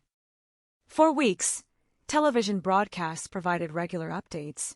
Newspapers devoted extensive coverage to the search, the investigation, and the subsequent trial. Reporters documented the efforts of volunteers, the statements from investigators, and the reactions of the community. The intensity of the coverage also demonstrated the influence of national media during major criminal investigations. Public attention brought resources. It generated tips. It encouraged volunteers. At the same time, investigators had to balance public interest with the need to protect sensitive evidence and maintain the integrity of the investigation. That balance remains an important consideration in major criminal cases today. The Polly Klaas investigation also highlighted the emotional burden carried by investigators themselves. Detectives assigned to crimes involving children often face extraordinary psychological pressure. They must analyze evidence objectively while recognizing the profound human tragedy behind every case. Throughout the investigation, officers worked long hours, pursued countless leads, and remained focused despite enormous public scrutiny. Their work reflected a fundamental principle of criminal investigation. Evidence must guide conclusions. Assumptions are not enough. Speculation cannot replace facts. Every conclusion presented in court must be supported by reliable evidence. That commitment to evidence ultimately allowed prosecutors to present a case that resulted in a conviction. For the Klaas family, however, legal success could never replace personal loss. The conclusion of the trial marked the end of one chapter, but not the end of grief. Families affected by violent crime often describe grief as something that changes over time rather than disappears. Birthdays, holidays, graduations, and ordinary family gatherings can all become reminders of someone who should still be present. Those realities rarely appear in courtroom proceedings. Yet they represent the lasting consequences of violent crime. The legacy of Polly Klaas has also been preserved through efforts dedicated to protecting children and supporting families affected by similar tragedies. Organizations and advocates have continued promoting education, prevention, and cooperation between communities and law enforcement. These efforts reflect a broader understanding that preventing crime requires more than investigating it after the fact. It requires awareness. It requires education. It requires collaboration. Looking back at the case decades later, investigators, journalists, and legal scholars continue examining why it became such a defining moment in American criminal justice. Several factors contributed: the circumstances of the abduction, the nationwide search, the extraordinary community response, the extensive media coverage, the investigation, the trial. Together, these elements transform the case into one of the most widely remembered child abduction investigations of the 1990s. It also demonstrated the complexity of criminal investigations. Rarely does an investigation unfold in a straight line. Detectives must evaluate conflicting information. Witness memories can differ. Tips may prove inaccurate. Evidence must be tested and verified. Public pressure can be intense. Yet investigators must continue following the facts wherever they lead. That discipline remains one of the foundations of modern policing. For journalists covering the case, another lesson emerged. Reporting on crimes involving children carries enormous responsibility. Accurate information is essential. Rumors can cause additional harm. Speculation can interfere with investigations and deepen the suffering of affected families. The Polly Klaas case remains an example of why responsible reporting matters during active criminal investigations. Today, Decades after the events of October 1993, the story continues to be studied because it reflects both tragedy and resilience. It tells the story of a community that refused to stop searching. It tells the story of investigators who continued pursuing evidence under extraordinary pressure. It tells the story of a family whose loss inspired ongoing efforts to protect other children.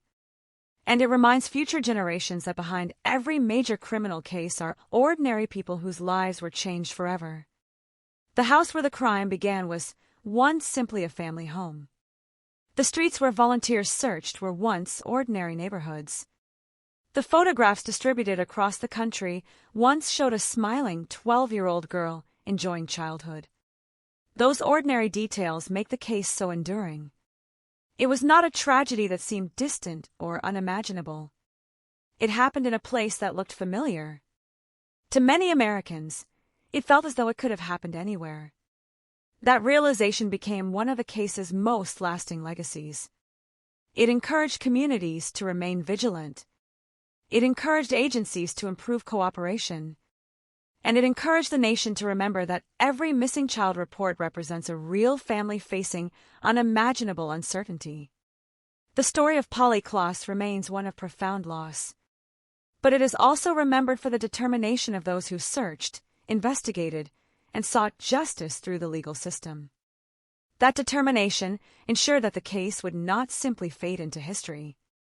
Instead, it became a lasting reminder of the importance of protecting children, pursuing evidence with integrity, and never forgetting the human lives at the center of every criminal investigation. Long after the courtroom lights dimmed and the verdict was recorded, the Polly Klaas investigation continued to be examined by detectives, prosecutors, criminologists, and criminal justice scholars. Not because the case remained unsolved, it did not, but because it demonstrated how a major investigation evolves under extraordinary public pressure while remaining anchored to evidence.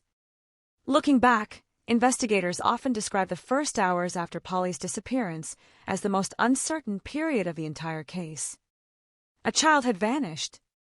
The circumstances suggested an abduction. Yet investigators had almost no immediate understanding of who was responsible or where the suspect had gone. That uncertainty shaped every decision. One of the first priorities in any violent crime investigation is preserving the scene. Officers worked to secure the Klaas residence so that evidence could be documented before it was disturbed. Crime scene specialists carefully photographed rooms, recorded the positions of objects, and collected physical evidence that might later become significant. To an outside observer, the process can appear painstakingly slow. Every measurement, every fingerprint, every photograph, every collected item, each could later become a crucial piece of a much larger puzzle.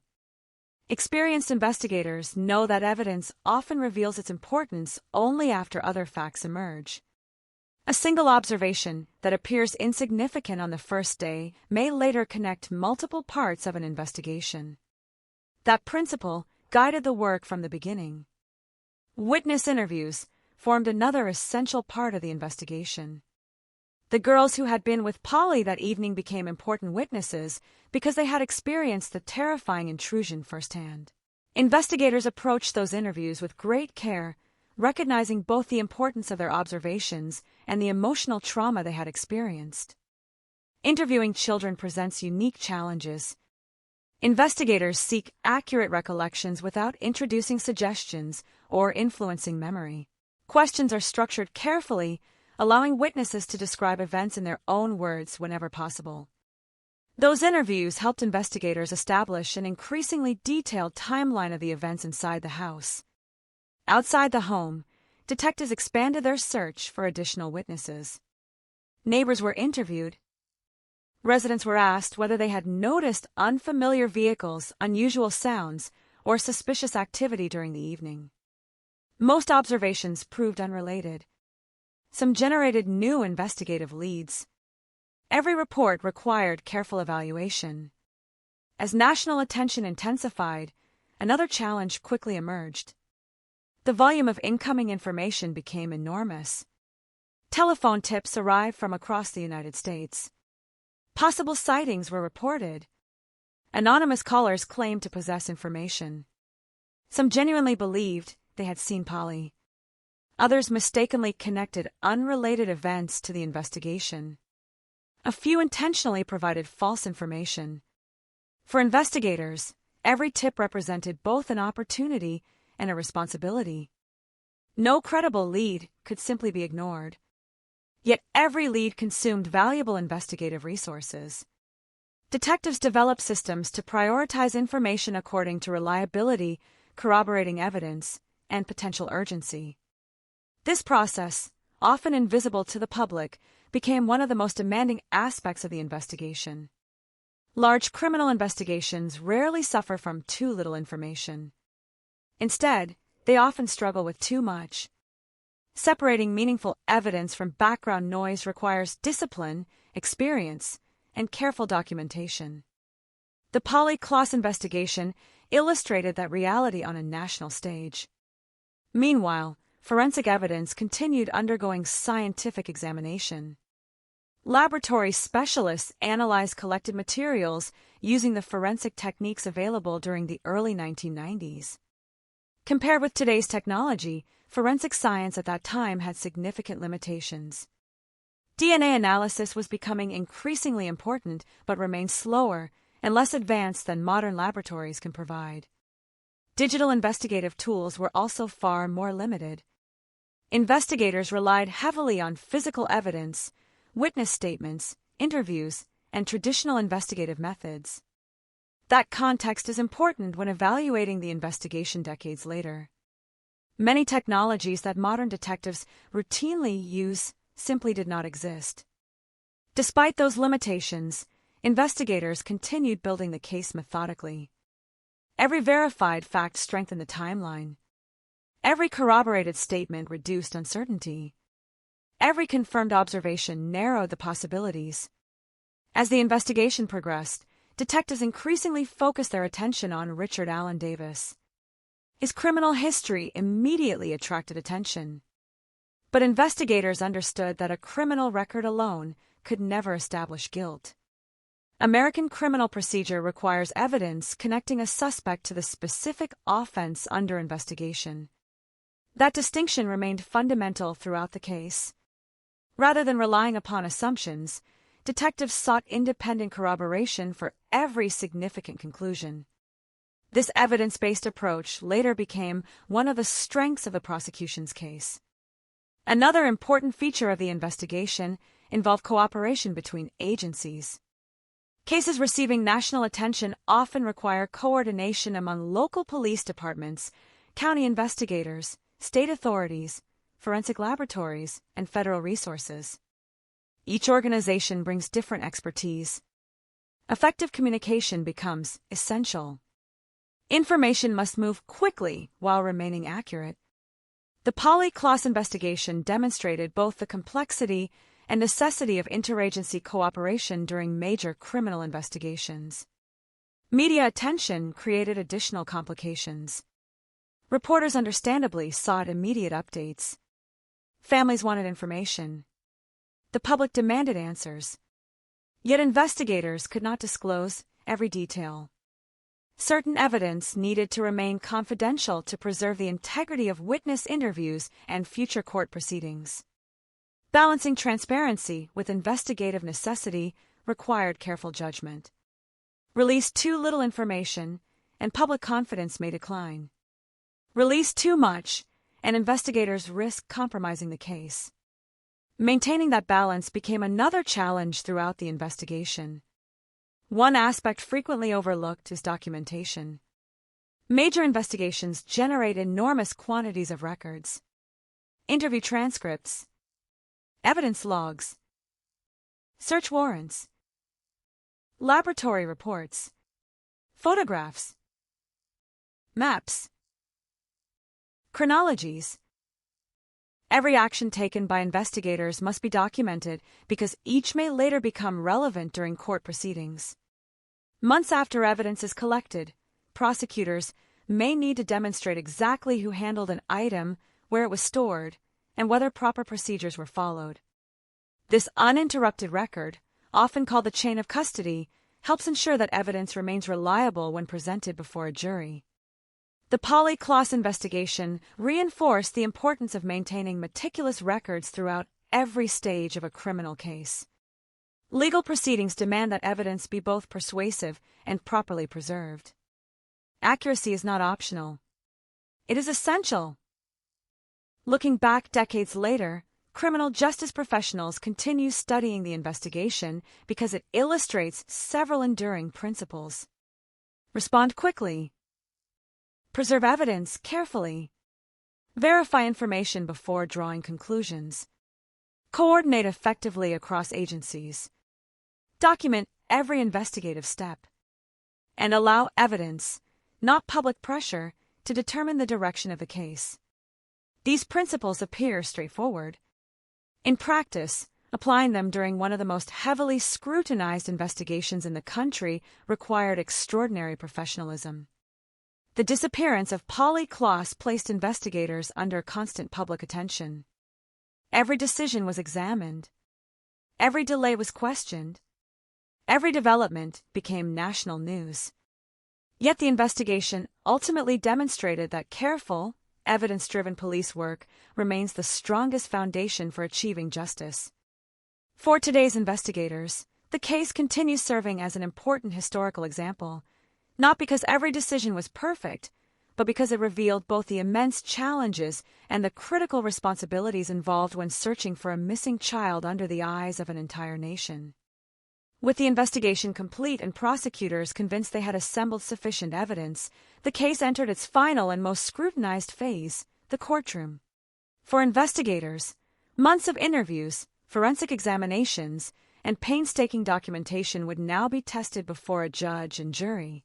Every exhibit, every witness, and every procedural decision would be examined under the rules of evidence. Unlike the urgency that defines the first hours of a missing child investigation, a criminal trial moves deliberately.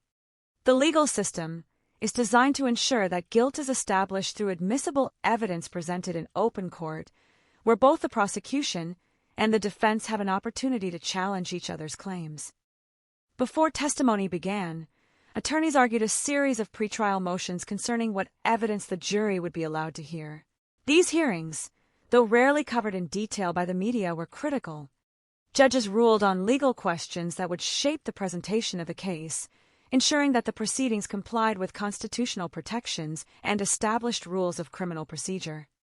When the trial formally opened, prosecutors outlined their case. Their objective was straightforward: to demonstrate, beyond a reasonable doubt, that Richard Allen Davis was responsible for the abduction and murder of Polly Klaas. The prosecution presented the investigation as a carefully constructed sequence of corroborated facts. Detectives explained how evidence had been collected, preserved, and analyzed. Crime scene personnel described their work documenting the residents. Forensic specialists testified about the examinations performed during the investigation. Each witness contributed one portion of the overall narrative.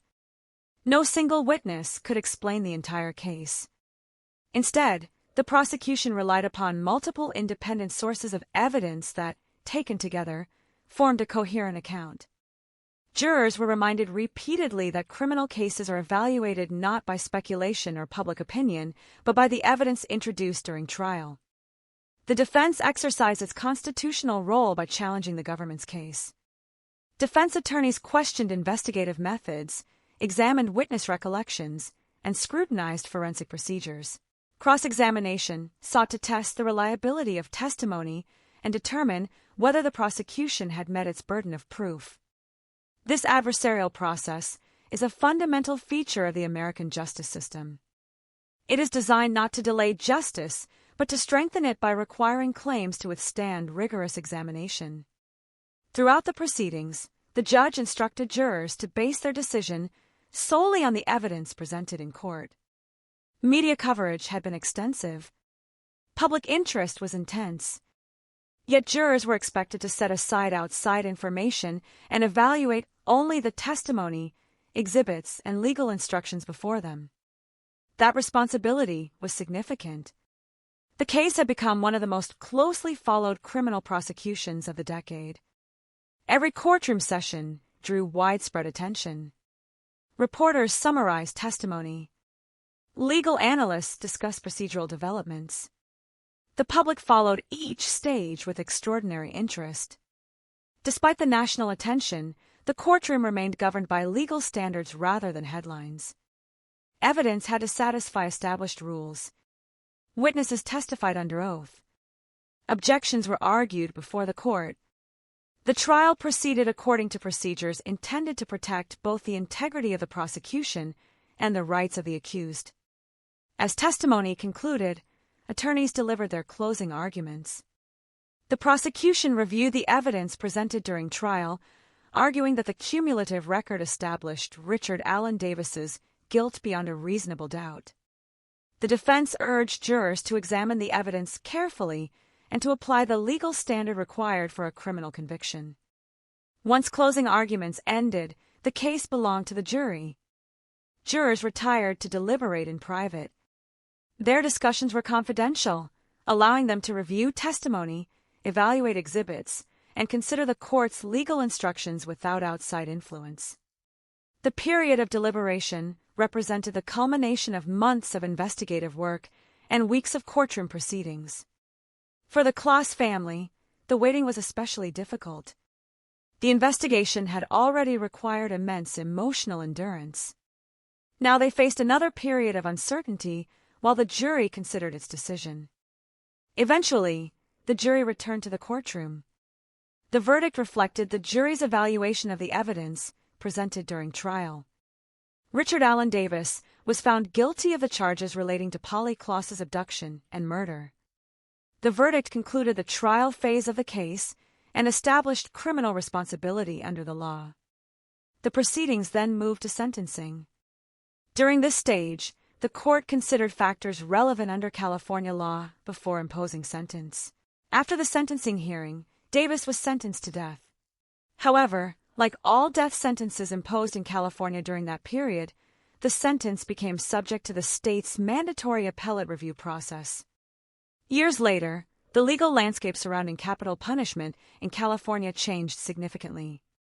Although Davis remained on death row for decades, California has not carried out executions since 2006, and a statewide moratorium on executions was announced in 2019. As a result, his death sentence has not been carried out. For legal scholars, the Polly Kloss case illustrates the distinction between conviction, sentencing, and the lengthy appellate process that follows capital cases.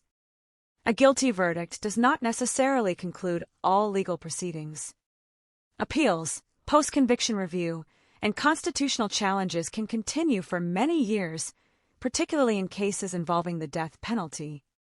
Beyond its legal outcome, the trial became an important example of how evidence collected during a major criminal investigation is ultimately tested in court. Every investigative decision, from preserving the crime scene to documenting witness interviews, was examined through testimony and legal scrutiny. The case demonstrated that successful prosecution depends not only upon identifying a suspect, but also upon conducting an investigation capable of withstanding judicial review. For prosecutors, investigators, and defense attorneys alike, the courtroom represented the final examination of months of work. For the Kloss family, it represented accountability under the law.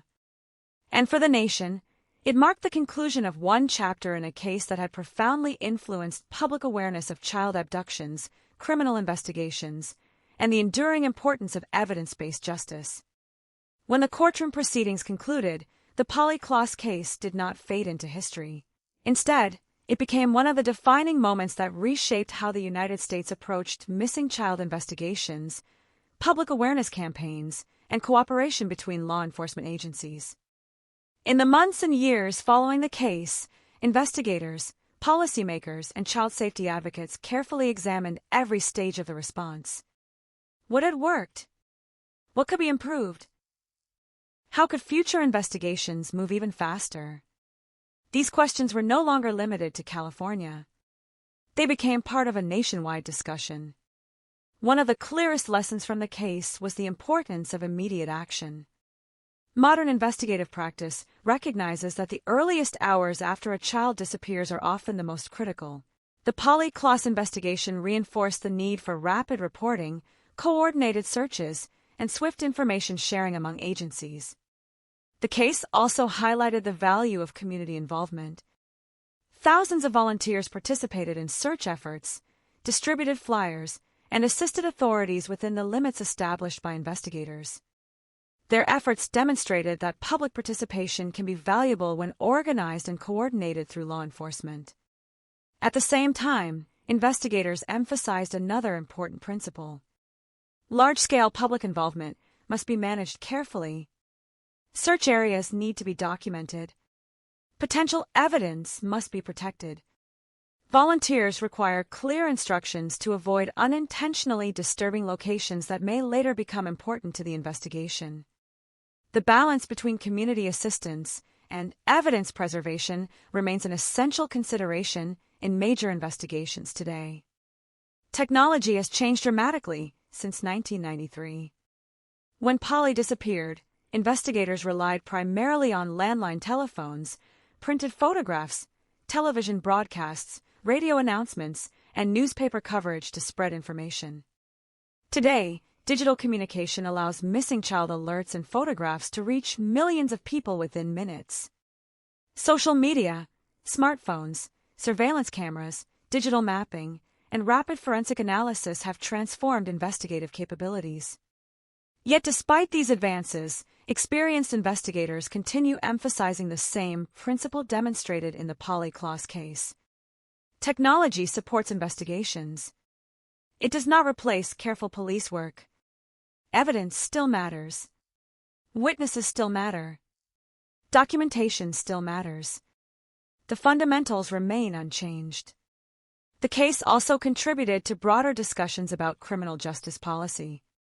Public attention focused on questions surrounding repeat violent offenders and the mechanisms available to supervise individuals with serious criminal histories after release from custody.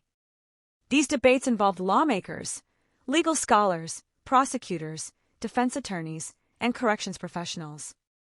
The issues were complex. Balancing public safety, constitutional rights, sentencing policy, rehabilitation, and community protection remains one of the most difficult challenges facing criminal justice systems. The Polyclass case became part of those conversations because it illustrated the profound consequences that violent crime can have on victims, families, and entire communities. Another enduring legacy involved victim advocacy. Historically, criminal proceedings often centered almost exclusively on defendants and legal procedure. Over time, greater emphasis developed on supporting victims and their families throughout investigations and court proceedings. The emotional needs of families affected by violent crime received increased attention. Many jurisdictions expanded victim assistance programs, providing information, counseling referrals, court support, and communication throughout lengthy legal proceedings. While such services cannot eliminate grief, they recognize that criminal investigations affect real families navigating extraordinary circumstances. Media organizations also reflected on their role. The Polyclass investigation illustrated both the benefits and challenges of intensive news coverage. Responsible reporting helped distribute Polly's photograph nationwide, generated investigative leads, and maintained public attention. At the same time, journalists increasingly discussed the importance of verifying information carefully, avoiding speculation during active investigations, and respecting the privacy of affected families. The case became a reminder that reporting can influence investigations in meaningful ways. Accuracy is essential. Speed must never replace verification. These lessons continue shaping journalism covering major criminal investigations today. Within law enforcement training, the case remains relevant because it demonstrates the complexity of major investigations conducted under intense public scrutiny. Detectives studying the investigation observe recurring themes. Secure the crime scene. Document everything. Interview witnesses carefully. Verify every significant fact. Coordinate across jurisdictions. Allow evidence, not assumptions, to guide conclusions. These principles appear repeatedly in professional training because they proved essential during some of the nation's most challenging investigations. The Polly Klaas case also underscored the importance of public trust. Communities are more likely to cooperate with investigations when they believe authorities are communicating honestly, pursuing evidence professionally, and treating families with dignity. Trust encourages witnesses to come forward. It encourages cooperation. And it strengthens the relationship between investigators and the communities they serve. Looking back more than 3 decades later, the case continues to be remembered not solely because of its tragedy, but because of its influence. It altered conversations about child safety. It shaped investigative practices. It encouraged stronger coordination among agencies. It reinforced the importance of preserving evidence and acting quickly. Most importantly, it reminded the nation that every missing child report represents far more than a police file. Behind every investigation is a family waiting for answers. Behind every photograph distributed to the public is a child whose future matters. The legal proceedings eventually concluded. The investigation reached its end. But the lessons continued. They became part of training academies, part of legal education, part of public awareness campaigns, part of the evolving history of criminal investigation in the United States. For students of criminal justice, the Polly Klaas case remains an important historical example, not because every aspect of the investigation was unique, but because it demonstrated how evidence-based investigation, interagency cooperation, public engagement, and judicial process intersect during one of the most emotionally difficult categories of crime. The story continues to be studied because it represents both the strengths and the challenges of the justice system. It reminds investigators that every decision made during the first hours of a case may later be examined in court. It reminds journalists that careful reporting carries profound responsibility. It reminds communities that vigilance and cooperation can make a meaningful difference. And above all, it reminds society that protecting children remains a shared responsibility extending far beyond any single investigation. Some criminal cases disappear from public memory within months. Others remain part of the historical record, studied mainly by investigators and legal professionals. But every so often, a single case transcends the courtroom. It becomes a defining moment, a point in time that changes public awareness, influences future investigations, and leaves a permanent mark on a nation. The Polly Klaas case became one of those moments. More than 3 decades have passed since the events of October 1993, yet the story continues to be remembered because it reflects more than the facts of one investigation. It represents the intersection of tragedy, community response, criminal justice, and the enduring responsibility to protect children. For those who participated in the search, memories of that autumn remain vivid. Volunteers remember gathering before sunrise. Neighbors remember posting flyers and searching roads, fields, and neighborhoods. Investigators remember long hours spent reviewing evidence, interviewing witnesses, and following every credible lead. Journalists remember a case that demanded accuracy under extraordinary public attention. For the Klaas family, however, the memories are not measured by investigative milestones or courtroom dates. They are measured by birthdays that never arrived. Family celebrations marked by an empty place. The ordinary moments that violent crime permanently interrupts. These are the consequences that no verdict can undo. Criminal convictions establish legal accountability. They cannot restore what has been lost. That distinction remains central to understanding the lasting impact of violent crime. Justice and healing are not identical. The legal system can determine responsibility. Families must continue living with absence. Throughout the years, Polly's name has remained associated with efforts to improve child safety and support families affected by similar tragedies.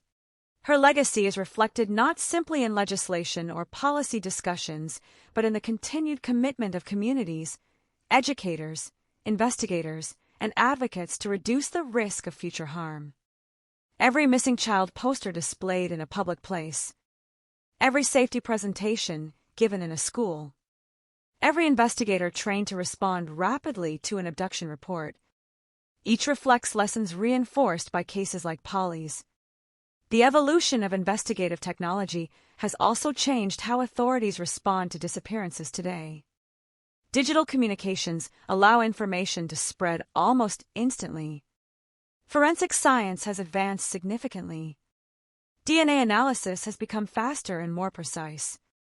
Digital evidence, including surveillance footage, mobile device records, and electronic data, often plays an important role in modern investigations. Yet despite remarkable technological progress, the essential principles remain unchanged. Respond immediately. Preserve evidence. Verify information carefully.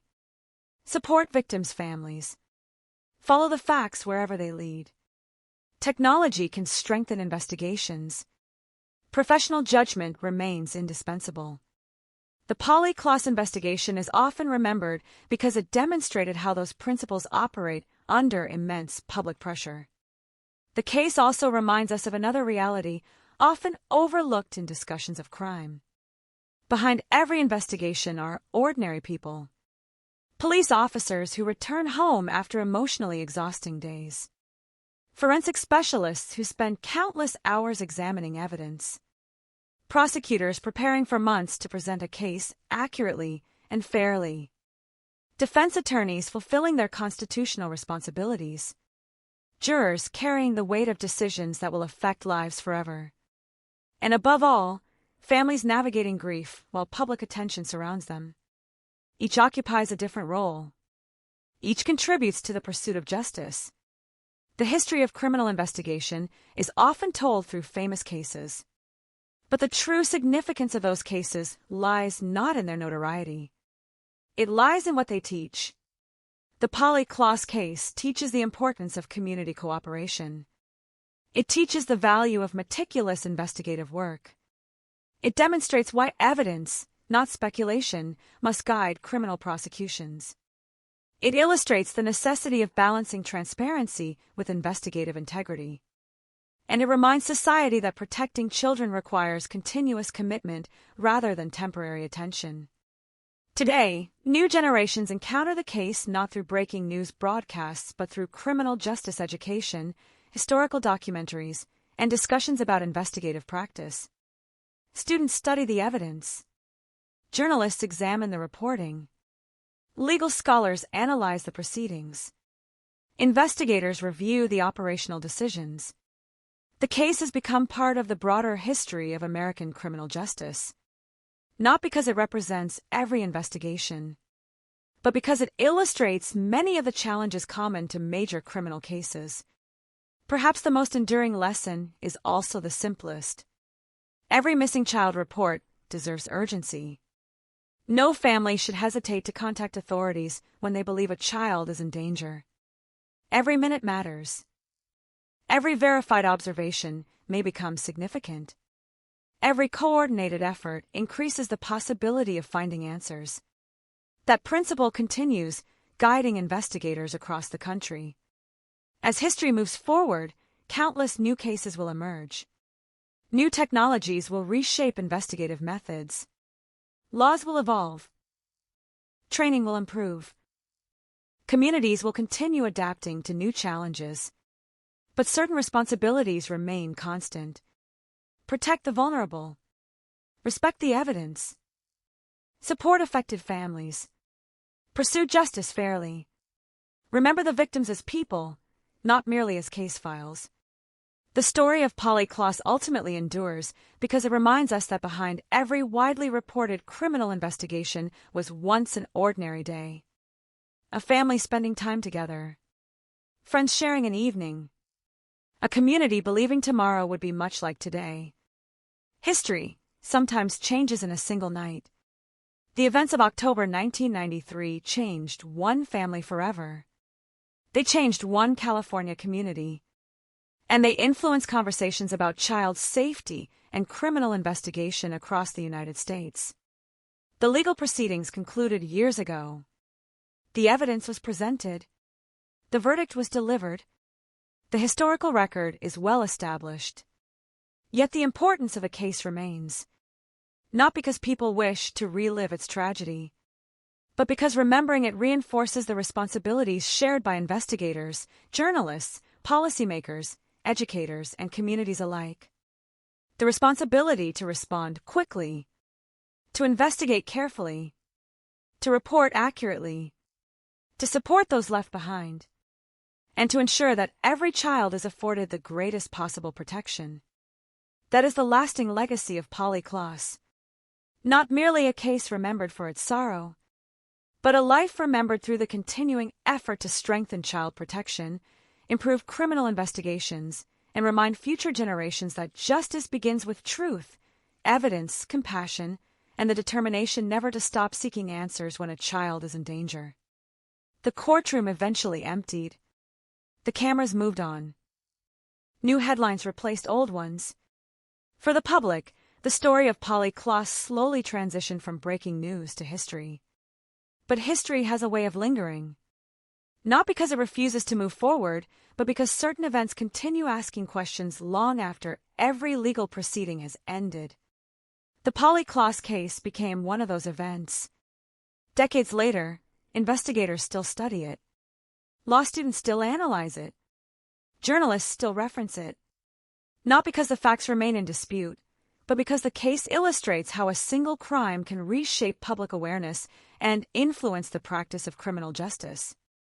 One of the most enduring lessons concerns the relationship between communities and law enforcement. Major investigations rarely succeed through police work alone. Witnesses come forward. Neighbors notice unusual activity. Families provide essential background information. Volunteers assist in organized search efforts. Each contribution, when properly coordinated, becomes part of a larger investigative effort. The Polly Klaas investigation demonstrated the importance of that partnership. It also highlighted the responsibility carried by investigators. Every major case generates pressure. Public attention demands immediate answers. Media organizations seek updates. Families hope for reassurance. Yet investigators cannot allow urgency to replace accuracy. Every conclusion must rest on evidence. Every investigative step must be documented. Every decision may later be examined in court. That discipline protects both victims and the integrity of the justice system. The case also underscored the value of interagency cooperation. Local police departments, county investigators, forensic laboratories, prosecutors, and other agencies each contributed expertise. Modern criminal investigations increasingly depend upon this kind of collaboration. Criminal activity rarely respects jurisdictional boundaries. Information sharing has therefore become one of the defining features of effective law enforcement. Since 1993, communication technology has advanced dramatically. Today, investigators can distribute photographs, compare databases, analyze digital evidence, and coordinate across multiple jurisdictions far more rapidly than was possible 3 decades ago. These advances have strengthened investigative capabilities. They have also created new responsibilities. Digital evidence must be preserved carefully. Electronic records require specialized analysis. Privacy considerations must be balanced with investigative necessity. Technology has changed. Professional standards remain constant. The Polly Klaas case is also remembered because it illustrates the importance of victim-centered investigations. Behind every case file is a person. Behind every evidence number is an event that affected real lives. Professional investigators understand this distinction. Objective analysis and compassion are not contradictory. Both are necessary. Families deserve honesty. Victims deserve dignity. Communities deserve accurate information. These principles continue shaping investigative practice today. Journalists likewise draw lessons from the case. Extensive media coverage helped maintain public attention and encouraged witnesses to come forward.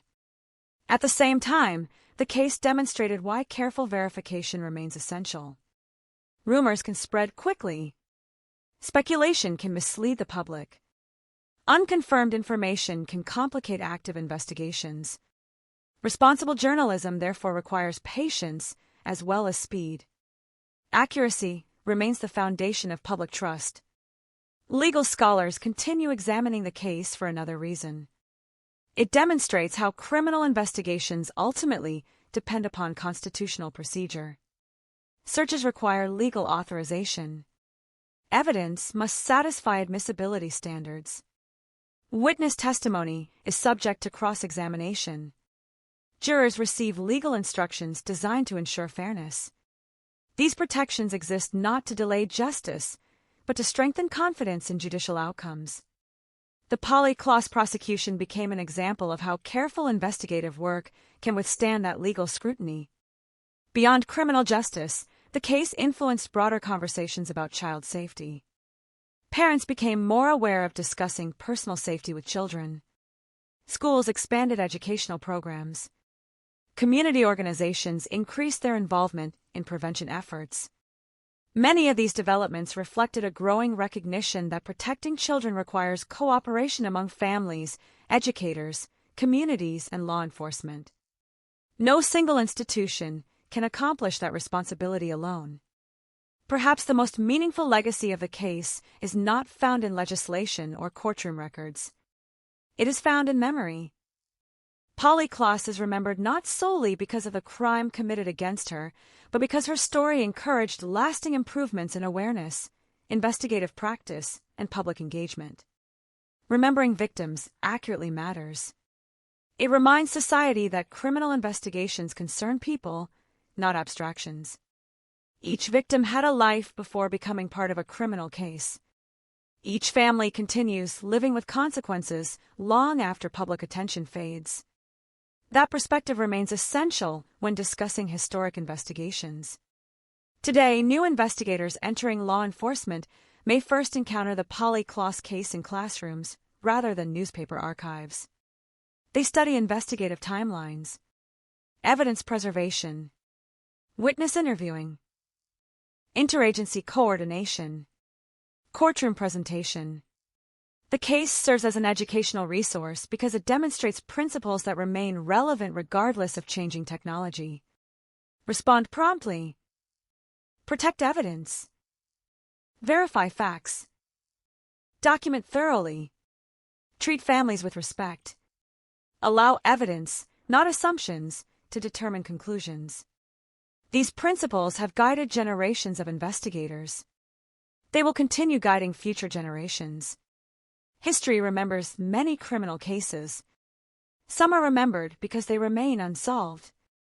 Others because they transformed investigative science. The Polly Klaas case is remembered because it changed public understanding of child abduction and reinforced the importance of coordinated, evidence-based investigation. Its influence extends beyond California, beyond the 1990s, beyond a single courtroom. The legacy continues wherever investigators respond professionally to reports of missing children, where educators teach prevention, where journalists verify before publishing, where communities remain vigilant without surrendering compassion. In the end, the significance of the Polly Klaas case cannot be measured solely by legal outcomes.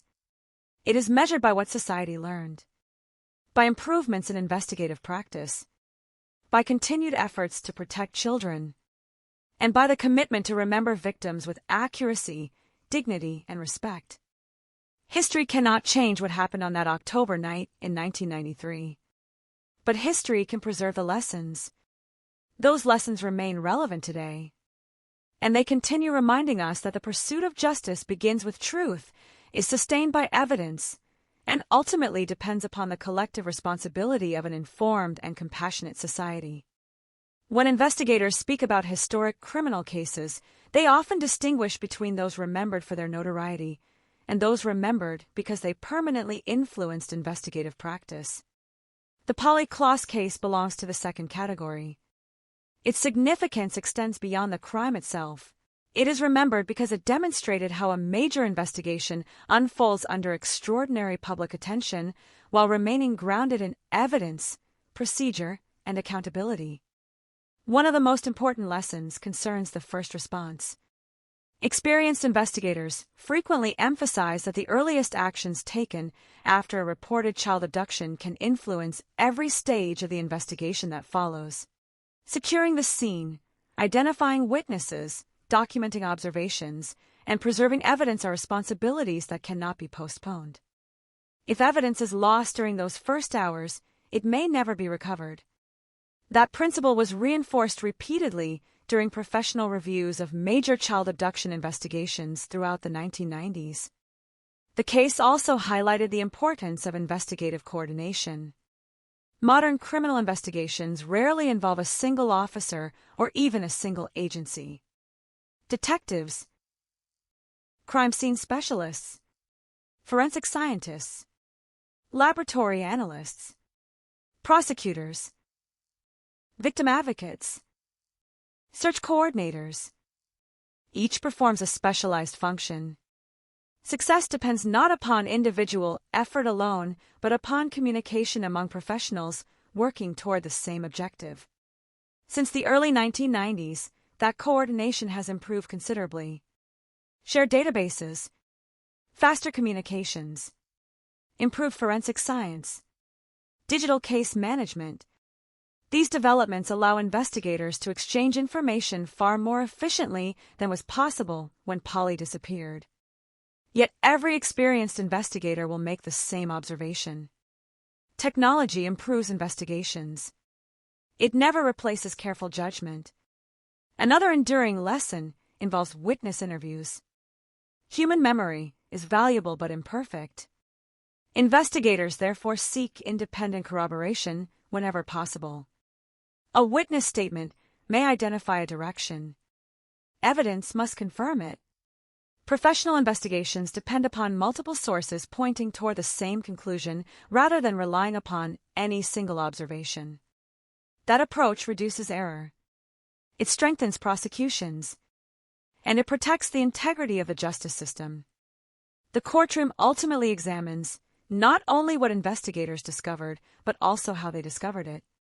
Every search, every interview, every collection of evidence, every laboratory examination, each may later become the subject of testimony.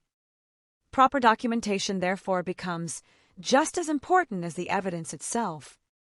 This concept is often invisible to the public. Viewers watching documentaries usually remember dramatic breakthroughs.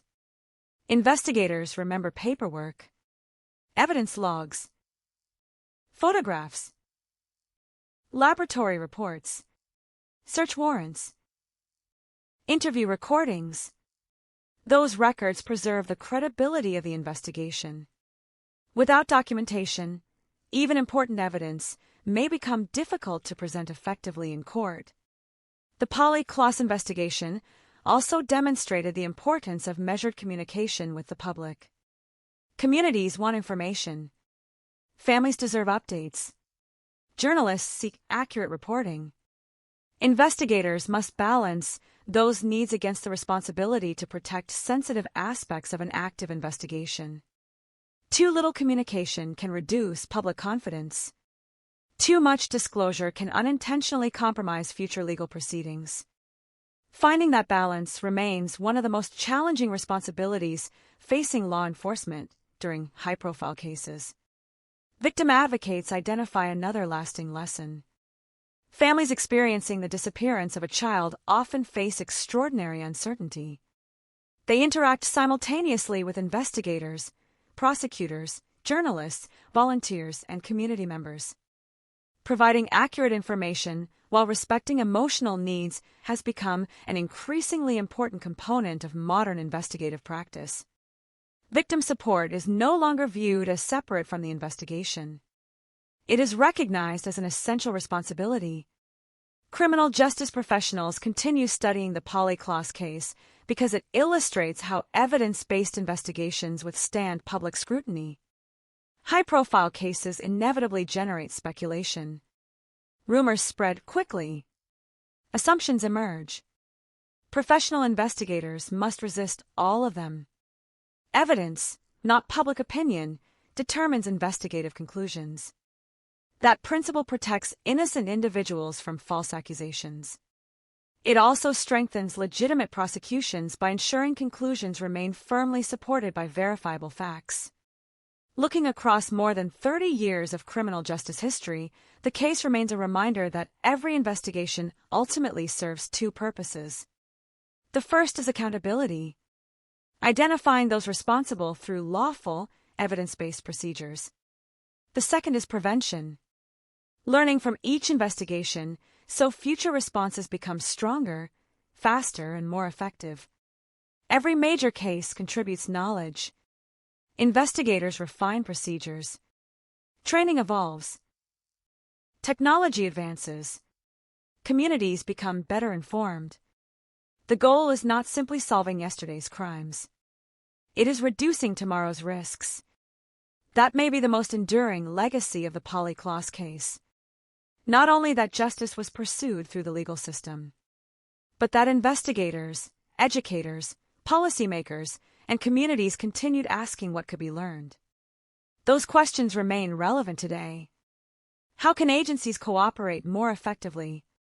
How can evidence be preserved more efficiently? How can communication improve? How can communities support investigations responsibly? Each generation of investigators answers those questions using the knowledge available at the time. Future generations will undoubtedly improve upon today's methods. But the underlying principles remain remarkably consistent. Act quickly. Document carefully. Protect evidence. Respect constitutional safeguards. Support victims' families. Communicate honestly. Allow verified facts, not emotion or speculation, to guide every decision.